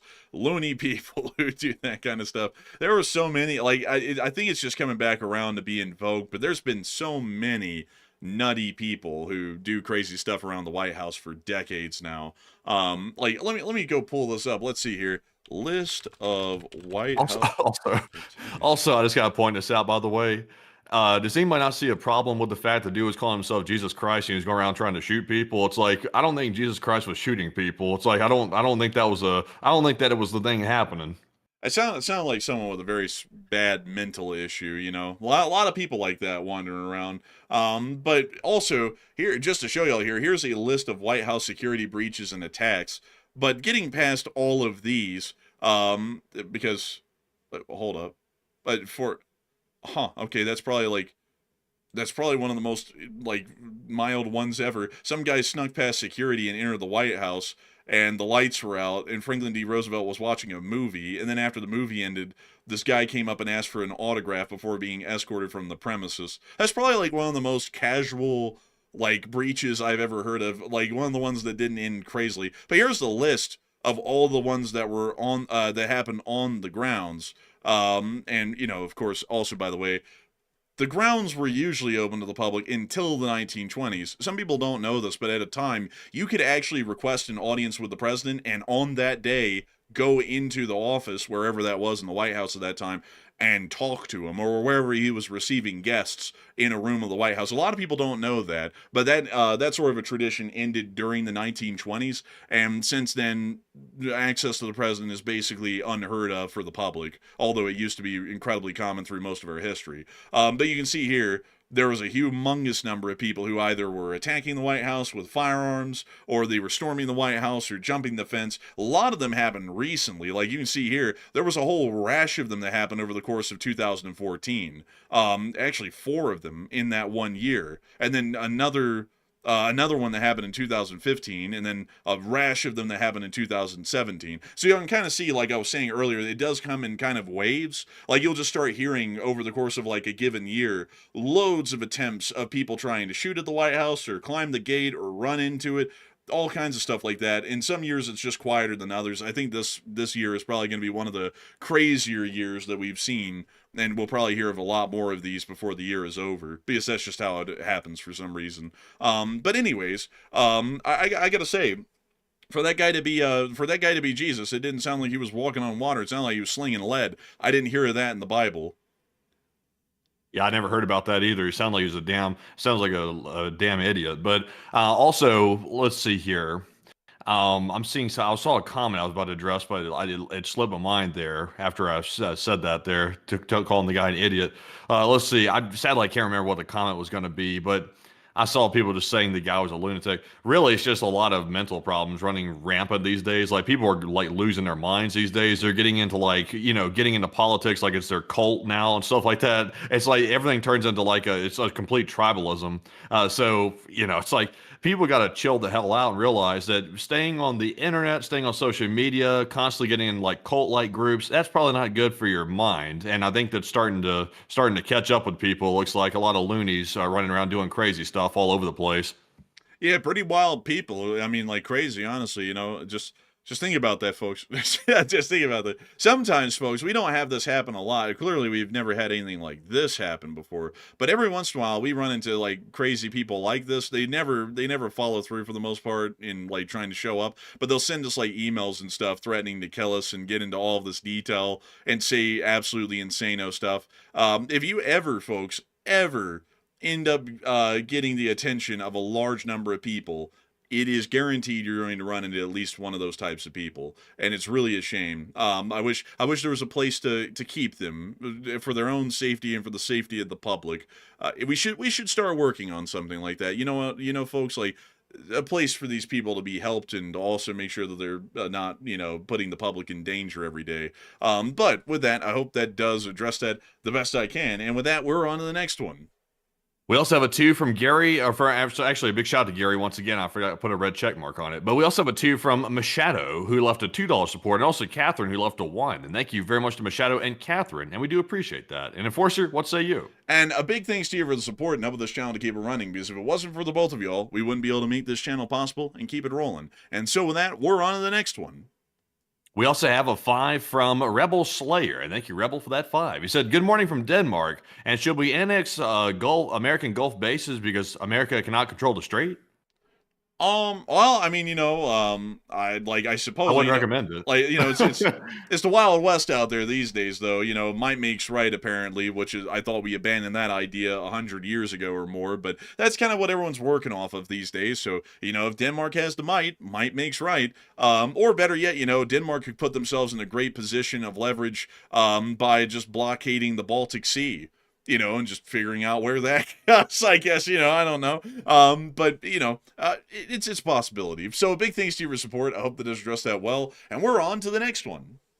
And holy moly, it is BC Skyman. He is back in the chat yet again. He is back from vacation, and it's good to see you once again, BC Skyman. He threw in a $50 support, by the way, and thank you very much for that 50. And he threw in a super sticker of the YouTube creature, the controller creature, actually this time, jumping around saying super effective, which that's what we want. We want super effective decisions being made. That's what we want. I'm in favor of that. But Enforcer, what say you? And a huge thanks to you for the incredible support, BC Skyman, and I hope that your trip went well. And I got to thank you incredibly for that support and helping this channel to keep on running, because you are an absolute legend and old guard of the channel, and it is a wonderful and amazing thing to see that so many folks like you continue to stay with the channel and support it, and we're happy to see that you came back safe and sound in one piece from your incredible trip. And so big thanks to you so much once again. I hope that does address that well. And with that, we're on to the next one. And we also have a 2 from Laser, who said, never forget the gyrocopter mailman. You know, that's actually a real thing. Let me see if I can go pull that up. Mailman. Here we are. Oh my lord. This one's actually a little bit insane, because in 2015, a guy who was a former postal worker actually used his gyrocopter, pictured here, to fly onto the grounds of the White House, landed it, and then he tried to storm the White House. The Secret Service, I believe, stopped him before he was able to do it. And let's see here. He took off from a small airport in Gettysburg, Pennsylvania. So let's see here. I feel like you're flying a gyrocopter. You might automatically be a whack. I mean, honestly, man, that's like the most Looney Tunes thing that you could fly to a raid for the White House. You know what I mean? The goofiest intrusion of the White House's life. Bro, this guy Inspector Gadgeted his way onto the White House grounds, bro. Like, dude, they heard that Inspector Gadget, like they're like, what the hell's that? They look out there and they see this guy pulling up. But let's see here. Well, wait a minute. 17 months before the flight, he was interviewed by the U.S. Secret Service. He admitted to the Secret Service owning a gyrocopter and identified where it was located, but did not admit to specific plans for the flight. Hughes claimed this encounter with federal police validated his nonviolent inclination. In the letter to the government sent at the time of the takeoff into the media, Hughes declared the investigation by the Secret Service and lack of action by the authorities was proof that his nonviolent political intent had been established in advance of the flight. Oh, this guy's like one of those like real nut kind of people. Like he finds far gone. Yeah, he finds validation. He's so far. He's so far down the rabbit hole. I mean, there's no clawing your way out of this one. Let's see here. I want to see. Let's see. I just want to see the part where he landed at the thing, because I remember that I'm pretty damn sure he landed. Yeah. Well, oh, wait a minute, hang on. He landed at the United States Capitol. Sorry, it wasn't the White House. And he was carrying 535 letters, one to each member of Congress, protesting what he referred to as a bipartisan corruption and dysfunctional government. He surrendered peacefully after landing to the Capitol Police. Bro, the dude, honestly, stayed true to his career, at least. He was a mailman, he was a letter carrier, and he brought 535 letters with him. So I guess he was just, what was his excuse? He was just doing his job, he was just delivering the mail? Bro, he said, rain, snow, sleet, or shine, this gyrocopter flying fine. Man, he landed that thing right on the grounds. That's honestly crazy. And he was only sentenced to 120 days plus 1 year of probation for this. Honestly, that's pretty mild. Like, honestly, for like what this could have been, that's pretty mild. Yeah, it is kind of wild right there, really. You know, this was back in the day when the postal people, like the mail carriers, were like going crazy in large numbers. So they used to come up with the term "going postal." Obviously, they were like acting loony and stuff. Like, I think the mailmans have they've mellowed out in the modern day. I don't really hear too much mailman activity going on anymore. But back in the day, though, the mailmans were like kind of on the fringe back in the day. Well, the going postal thing was like a huge thing in like the 80s and the 90s. 2015, the going postal thing had kind of gone a little bit to the wayside. But there was a time, folks, in the 80s and the 90s, kind of the 70s a little bit, but more the 80s and the 90s, where post office workers were kind of known for just going nuts. You know, and it was referenced a lot back then in a lot of movies and whatnot, but a pretty interesting time. But anyways, with that, we are on to the next one. We also have a 5 from Catherine, and thank you, Catherine, again for that support. They said California is not the same as Mississauga train accident, and I'm very impressed you pronounce it correctly in LSA. And I thank you for the support. And you're right. Yeah, the Mississauga train derailment. Also, by the way, the only reason I pronounced that correctly is because it is a native name of some sort of an American tribe that was Anglicanized. And growing up in Alabama, you learn how to pronounce names like that off the fly correctly, because they're basically every town that isn't a major one in Alabama is named like that. Like our hometown of Wetumpka. Like most people would go and like be like Wetumpka. It's like, no, it's Wetumpka. And then there's a whole bunch of other towns like that in Alabama. But that is true. But what I was trying to get across with the whole thing that I was saying there, which I didn't really do too well, is that it was kind of similar in like the kind of contamination, not the same sort of chemicals and whatnot, but kind of similar in that degree, but not really in much more than it was some sort of a spill of some kind. And so you're definitely right on that. And also really nice to hear that I got Mississauga correct. And you know, it's just a really interesting thing there. But a big thanks to your support and I'm with this channel to keep it running. And with that, we're on to the next one. We also have a 2 from Peyton Toth, and thank you very much, Peyton, for that $2 support. They said, how does it feel to be followed by Joe Rogan? Honestly, to tell you all the truth, we don't actually personally know Joe. We don't know him personally. He does follow us on Twitter, by the way, so I guess he either liked the Twitter post or either he watched the YouTube channel at some point, but we don't talk to him personally. Maybe one day, possibly, but not right now, though. But Enforcer, what say you? We don't, like, it's pretty neat. Like, crazily enough, folks, there's actually, like, a lot of names that y'all probably know that follow us on Twitter or kind of, like, follow the YouTube a little bit here and there. It's really weird, like, honestly, because, like, you never really realize that these people are watching, and over the years, the shock of finding out that these people watch has led me to saying the phrase many times near, you know, you never know who's watching, because we literally do not. But it is pretty neat. It's just that we've never really talked to him a lot. He hasn't really reached out to us and had, like, a conversation with us on Twitter, and we haven't really, we definitely haven't been invited onto a show. I honestly think it'd be kind of neat to be invited on the show. Like, that'd be an interesting thing to do. But outside of him following us, which is really neat, there hasn't really been much that came out of it. Still cool, though. But a huge thanks to you for the support and helping this channel to keep on running, and I hope that does address that well. And with that, we're on to the next one.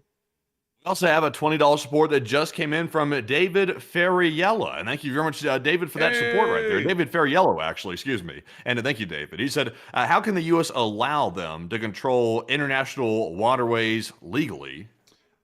Well, we really can't, but the problem is that if militarily no one else is able to root them out of their control of the Ormuz, and we're not able to root them out, then they kind of just get to control it at that point. So it's not really under any legal framework. It's basically just us saying, because, you know, we're so, you know, weak in the brain, you know, in the administration, that we're not willing to follow this thing through, that we screwed up. We're basically just going to let them control it, whether it's legal or not. It's basically the solution that we would come up with at this point, if that is the case. So I hope that does address that the best I can, and a big thanks to you for support, and I hope that does address that well. And with that, we're on to the next one. It really is an absurd concept when you think about it, like the U.S. like handing off control of international waterways. It's like, it's not our stuff to give away anyway. It's like international waterways aren't owned by a sovereign country. It's not the way it works. So, yeah, well, hell, like that. Technically, though, there really isn't an international waterway in the strait, because international law dictates right now that territorial waters extend, I believe it's something like 15 miles to 13 miles off of the coast, and because of how close Oman, the UAE, and Iran are, and how small the Strait of Hormuz is, technically, I believe, if I remember the map correctly, there isn't a legitimate international waterway, but there's a recognized international corridor through their waters all combined. So I guess at this point, we would basically be ceding away the territorial waters of Oman and the UAE in that area and telling Iran, okay, you can just have it, and just giving away their waters without their consent, from what we know. I think that's how it actually worked, but you might want to all research that, folks, because the last time I saw the map, that's what it looked like, but I'm not entirely sure if that's really the case.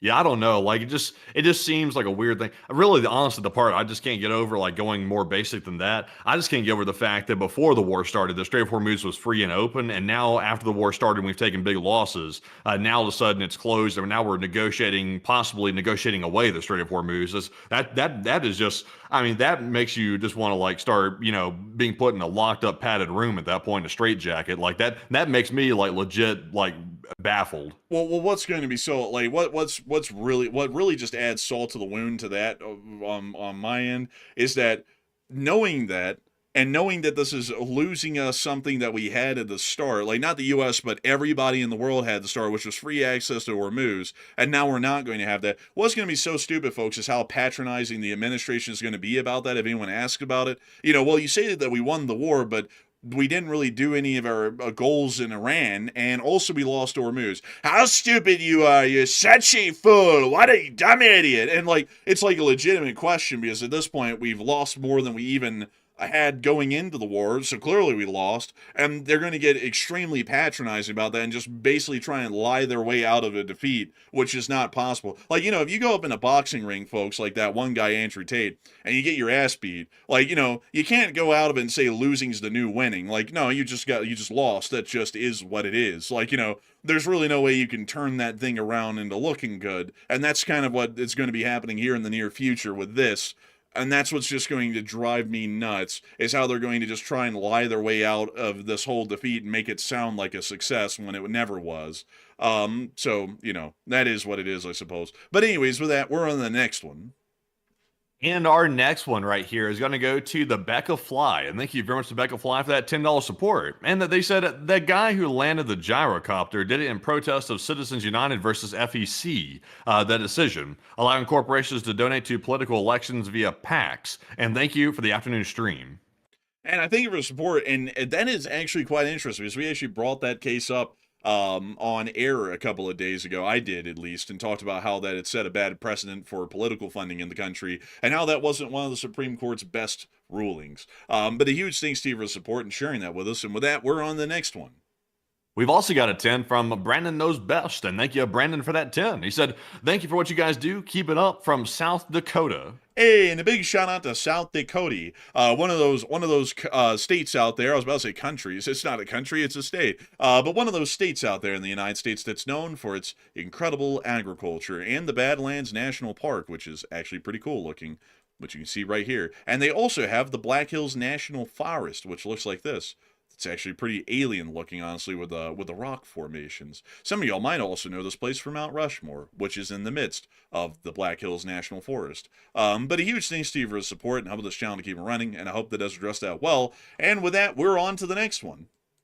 And our next one here goes to none other than Jason Curling, who put in a 2. And thank you, Jason, as well, for that support. And Enforcer, what say you? And a big thanks to you for support, Jason, and helping this channel to keep on running, because if it wasn't for folks like you, this thing would not be running today. And so a big thanks to you so much once again. And with that, we're on to the next one.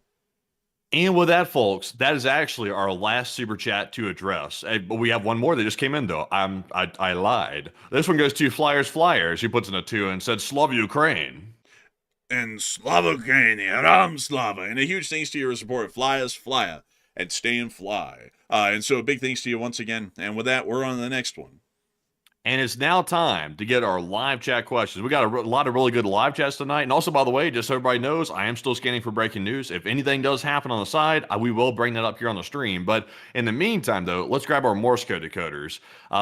It's actually the same one we had before, but a huge shout out to the entire roster of Morse code decoders. Also today, I know completely why the Morse code wasn't changed. We literally had no time before we went live today, 25 minutes. So we were like barely able to get the thumbnail and everything else put together before it was done. Enforcer pulled the thumbnail together and got the stream put together very quick. So it was like no chance for the Morse today. We're sorry about that. But Enforcer, what say you? Well, I'd have to say, ding-a-ding-a-ding-ding, they got it dead on the nail. It was correct again. It didn't change, unfortunately, but, still got it right, and that is pretty impressive in its own sense. And so a huge congratulations to y'all once again on getting that right time and time again, and we're always proud to know that the amazing folks of the Leaf Spring Army never miss a single Morse code message. And so with that, we are on to the first live chat of the live chat segment. And this one goes to David Tabley. He says, "Is there any word on casualties?" And the last I've heard so far, I think there's 6 injuries. I think it's what's up to right now. No death, but it's hard to look at those images and think that there's not a death in there. It could be. But Enforcer, what do you think? I would have to say generally, it's a given, honestly, folks. There's going to be a couple of fatalities that come out of these attacks. There are almost always fatalities that come out of them, and a lot of wounded. They're just trying to find these folks right now to be able to make sure that they're living or dead, which is kind of the sad reality of this whole thing, is that is what they're in the process of trying to figure out right now after the attack. So I hope that does address that the best I can. And with that, we're on to the next one. We also have a live chat question from Judy from the live chat, who said, can those be shot down? And she was referring to the Oreshnik IRBM missiles.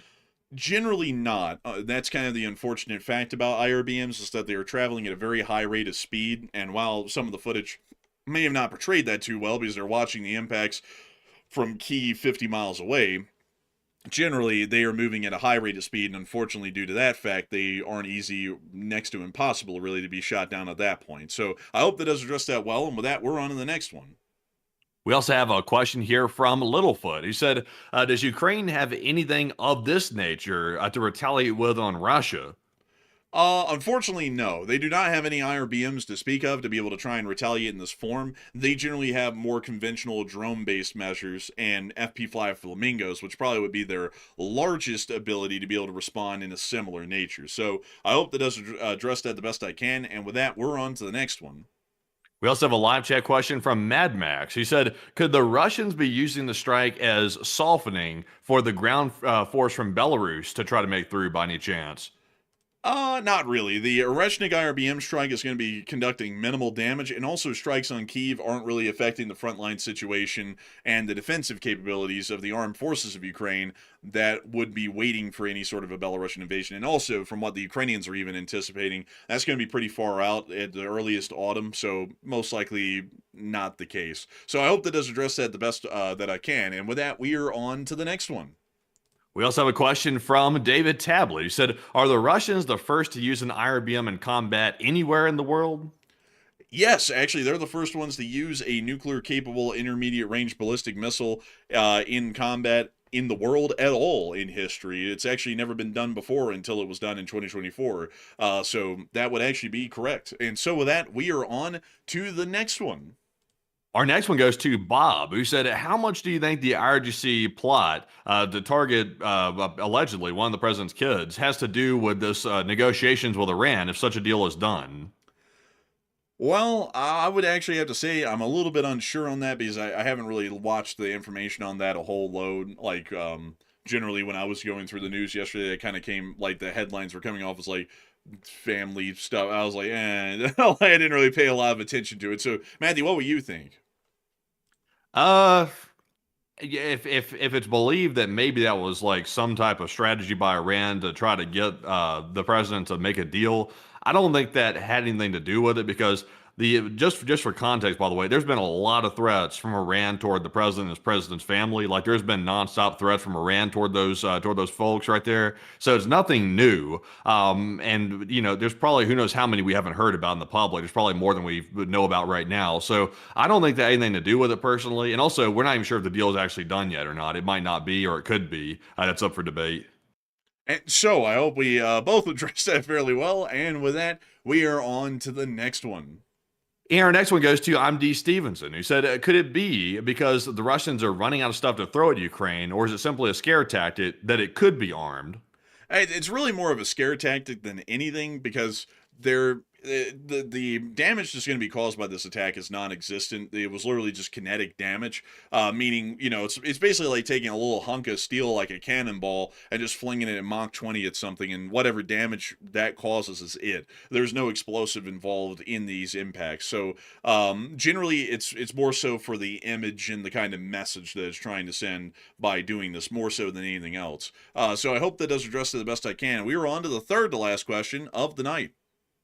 And this one's going to go to I'm Rahil, who said, any progress on Ukrainian nukes that they were allegedly building, or did they abandon the idea? Generally, from what we know, they've abandoned the idea, because we haven't heard anything about that publicly, but we haven't heard anything about it publicly, so take that for what you will. And so with that, we're on to the second to last question of the night. We also have a super chat in the meantime. This one goes to Pete Watson, and he puts in a 5. And thank you, Pete. He said, the Strait of Hormuz under Article 44 duties of the states boarding the straits, what's going on April 8th?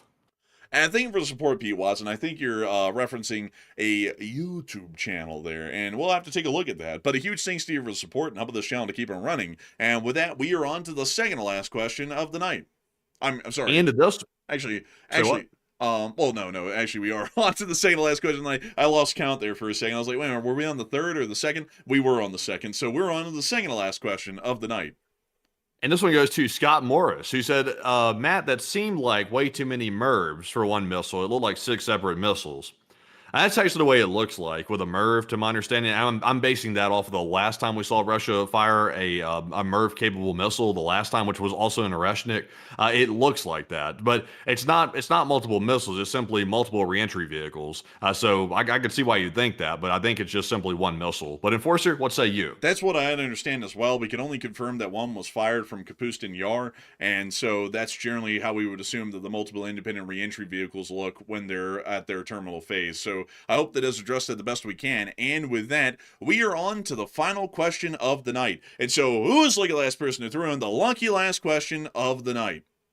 And we actually have one more super chat in the meantime that goes to Bradley Barrows. He puts in a 10, and thank you very much, Bradley, for that $10 support. He said, my group of friends just finished planting on a 1/2 acre of land we purchased in an outlying burb of MPLS, and the neighbors are a bit confused by the sudden influx of punks on bikes showing up gardening.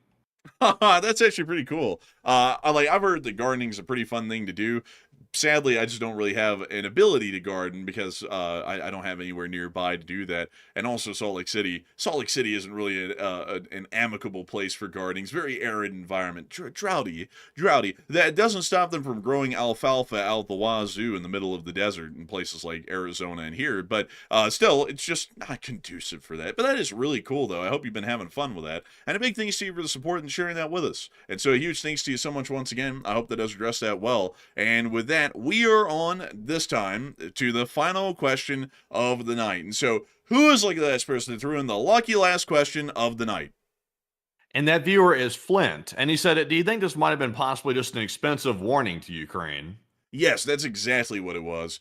These sorts of attacks are never meant to cause any real physical damage. They're meant to cause physical terror, mental terror in the minds of the Ukrainians and the Ukrainian government by conducting these attacks. And so I would 100% be of the belief that this was more so just to send a message than anything else. And so I hope that does address it the best I can. And with that in mind, folks, we've reached the end of tonight's stream. I've got to thank you all so much once again for watching and enjoying. It's been an absolute honor and a pleasure to be able to run the stream at the peak for 17.8 thousand people and to have 190,000 people watch the stream over the course of 2 hours and 52 minutes. I also have to tell y'all that unfortunately our normal live stream would be going live in about 10 minutes from now. And so because the stream ran during that period of time, we will not be able to run our usual 10 p.m. scheduled stream tonight. I hope that this one was a good one, however, and we thank you all so much once again for watching, and we will see you all tomorrow at 10 p.m. Eastern Time, or whenever the stream goes live for a breaking news stream, if that happens, for the Sunday night fundraiser, if it is the 10 p.m. Eastern Time stream, and if it's earlier, we probably won't be able to set that up in time. And if there is enough news to cover in the middle of the day, and we're not covering another breaking news stream tomorrow, I'll be the one making that short war video. And so with that, good night, good luck, take care, stay safe, Slava Ukraini, Ram Slava, long live the Lee Spring Army, and long live the Republic. Also, a massive thanks to the almost 200,000 people that were here. That's a whopping amount of people, by the way. And we're glad that you chose us as your breaking news source, by the way, because there weren't too many people covering this live, actually. So we were one of the few. So thank you all for joining us once again. We were glad to be able to bring this to you live. Unfortunate news as it is, as it was happening. So we'll have to see what happens tomorrow. It seems like Memorial Day weekend is shaping up to be a wild weekend, to say the least. Definitely not a peaceful one, that's for sure. So we'll be here to cover all that news. But in the meantime, though, you can probably expect at least a short war video or maybe a breaking war news stream midday tomorrow. But if not, definitely at 10 p.m. Eastern on that Sunday night stream as well. But thank you all once again for joining us. And of course, Slava Ukraine, Hiram Slava. Get some rest and good night.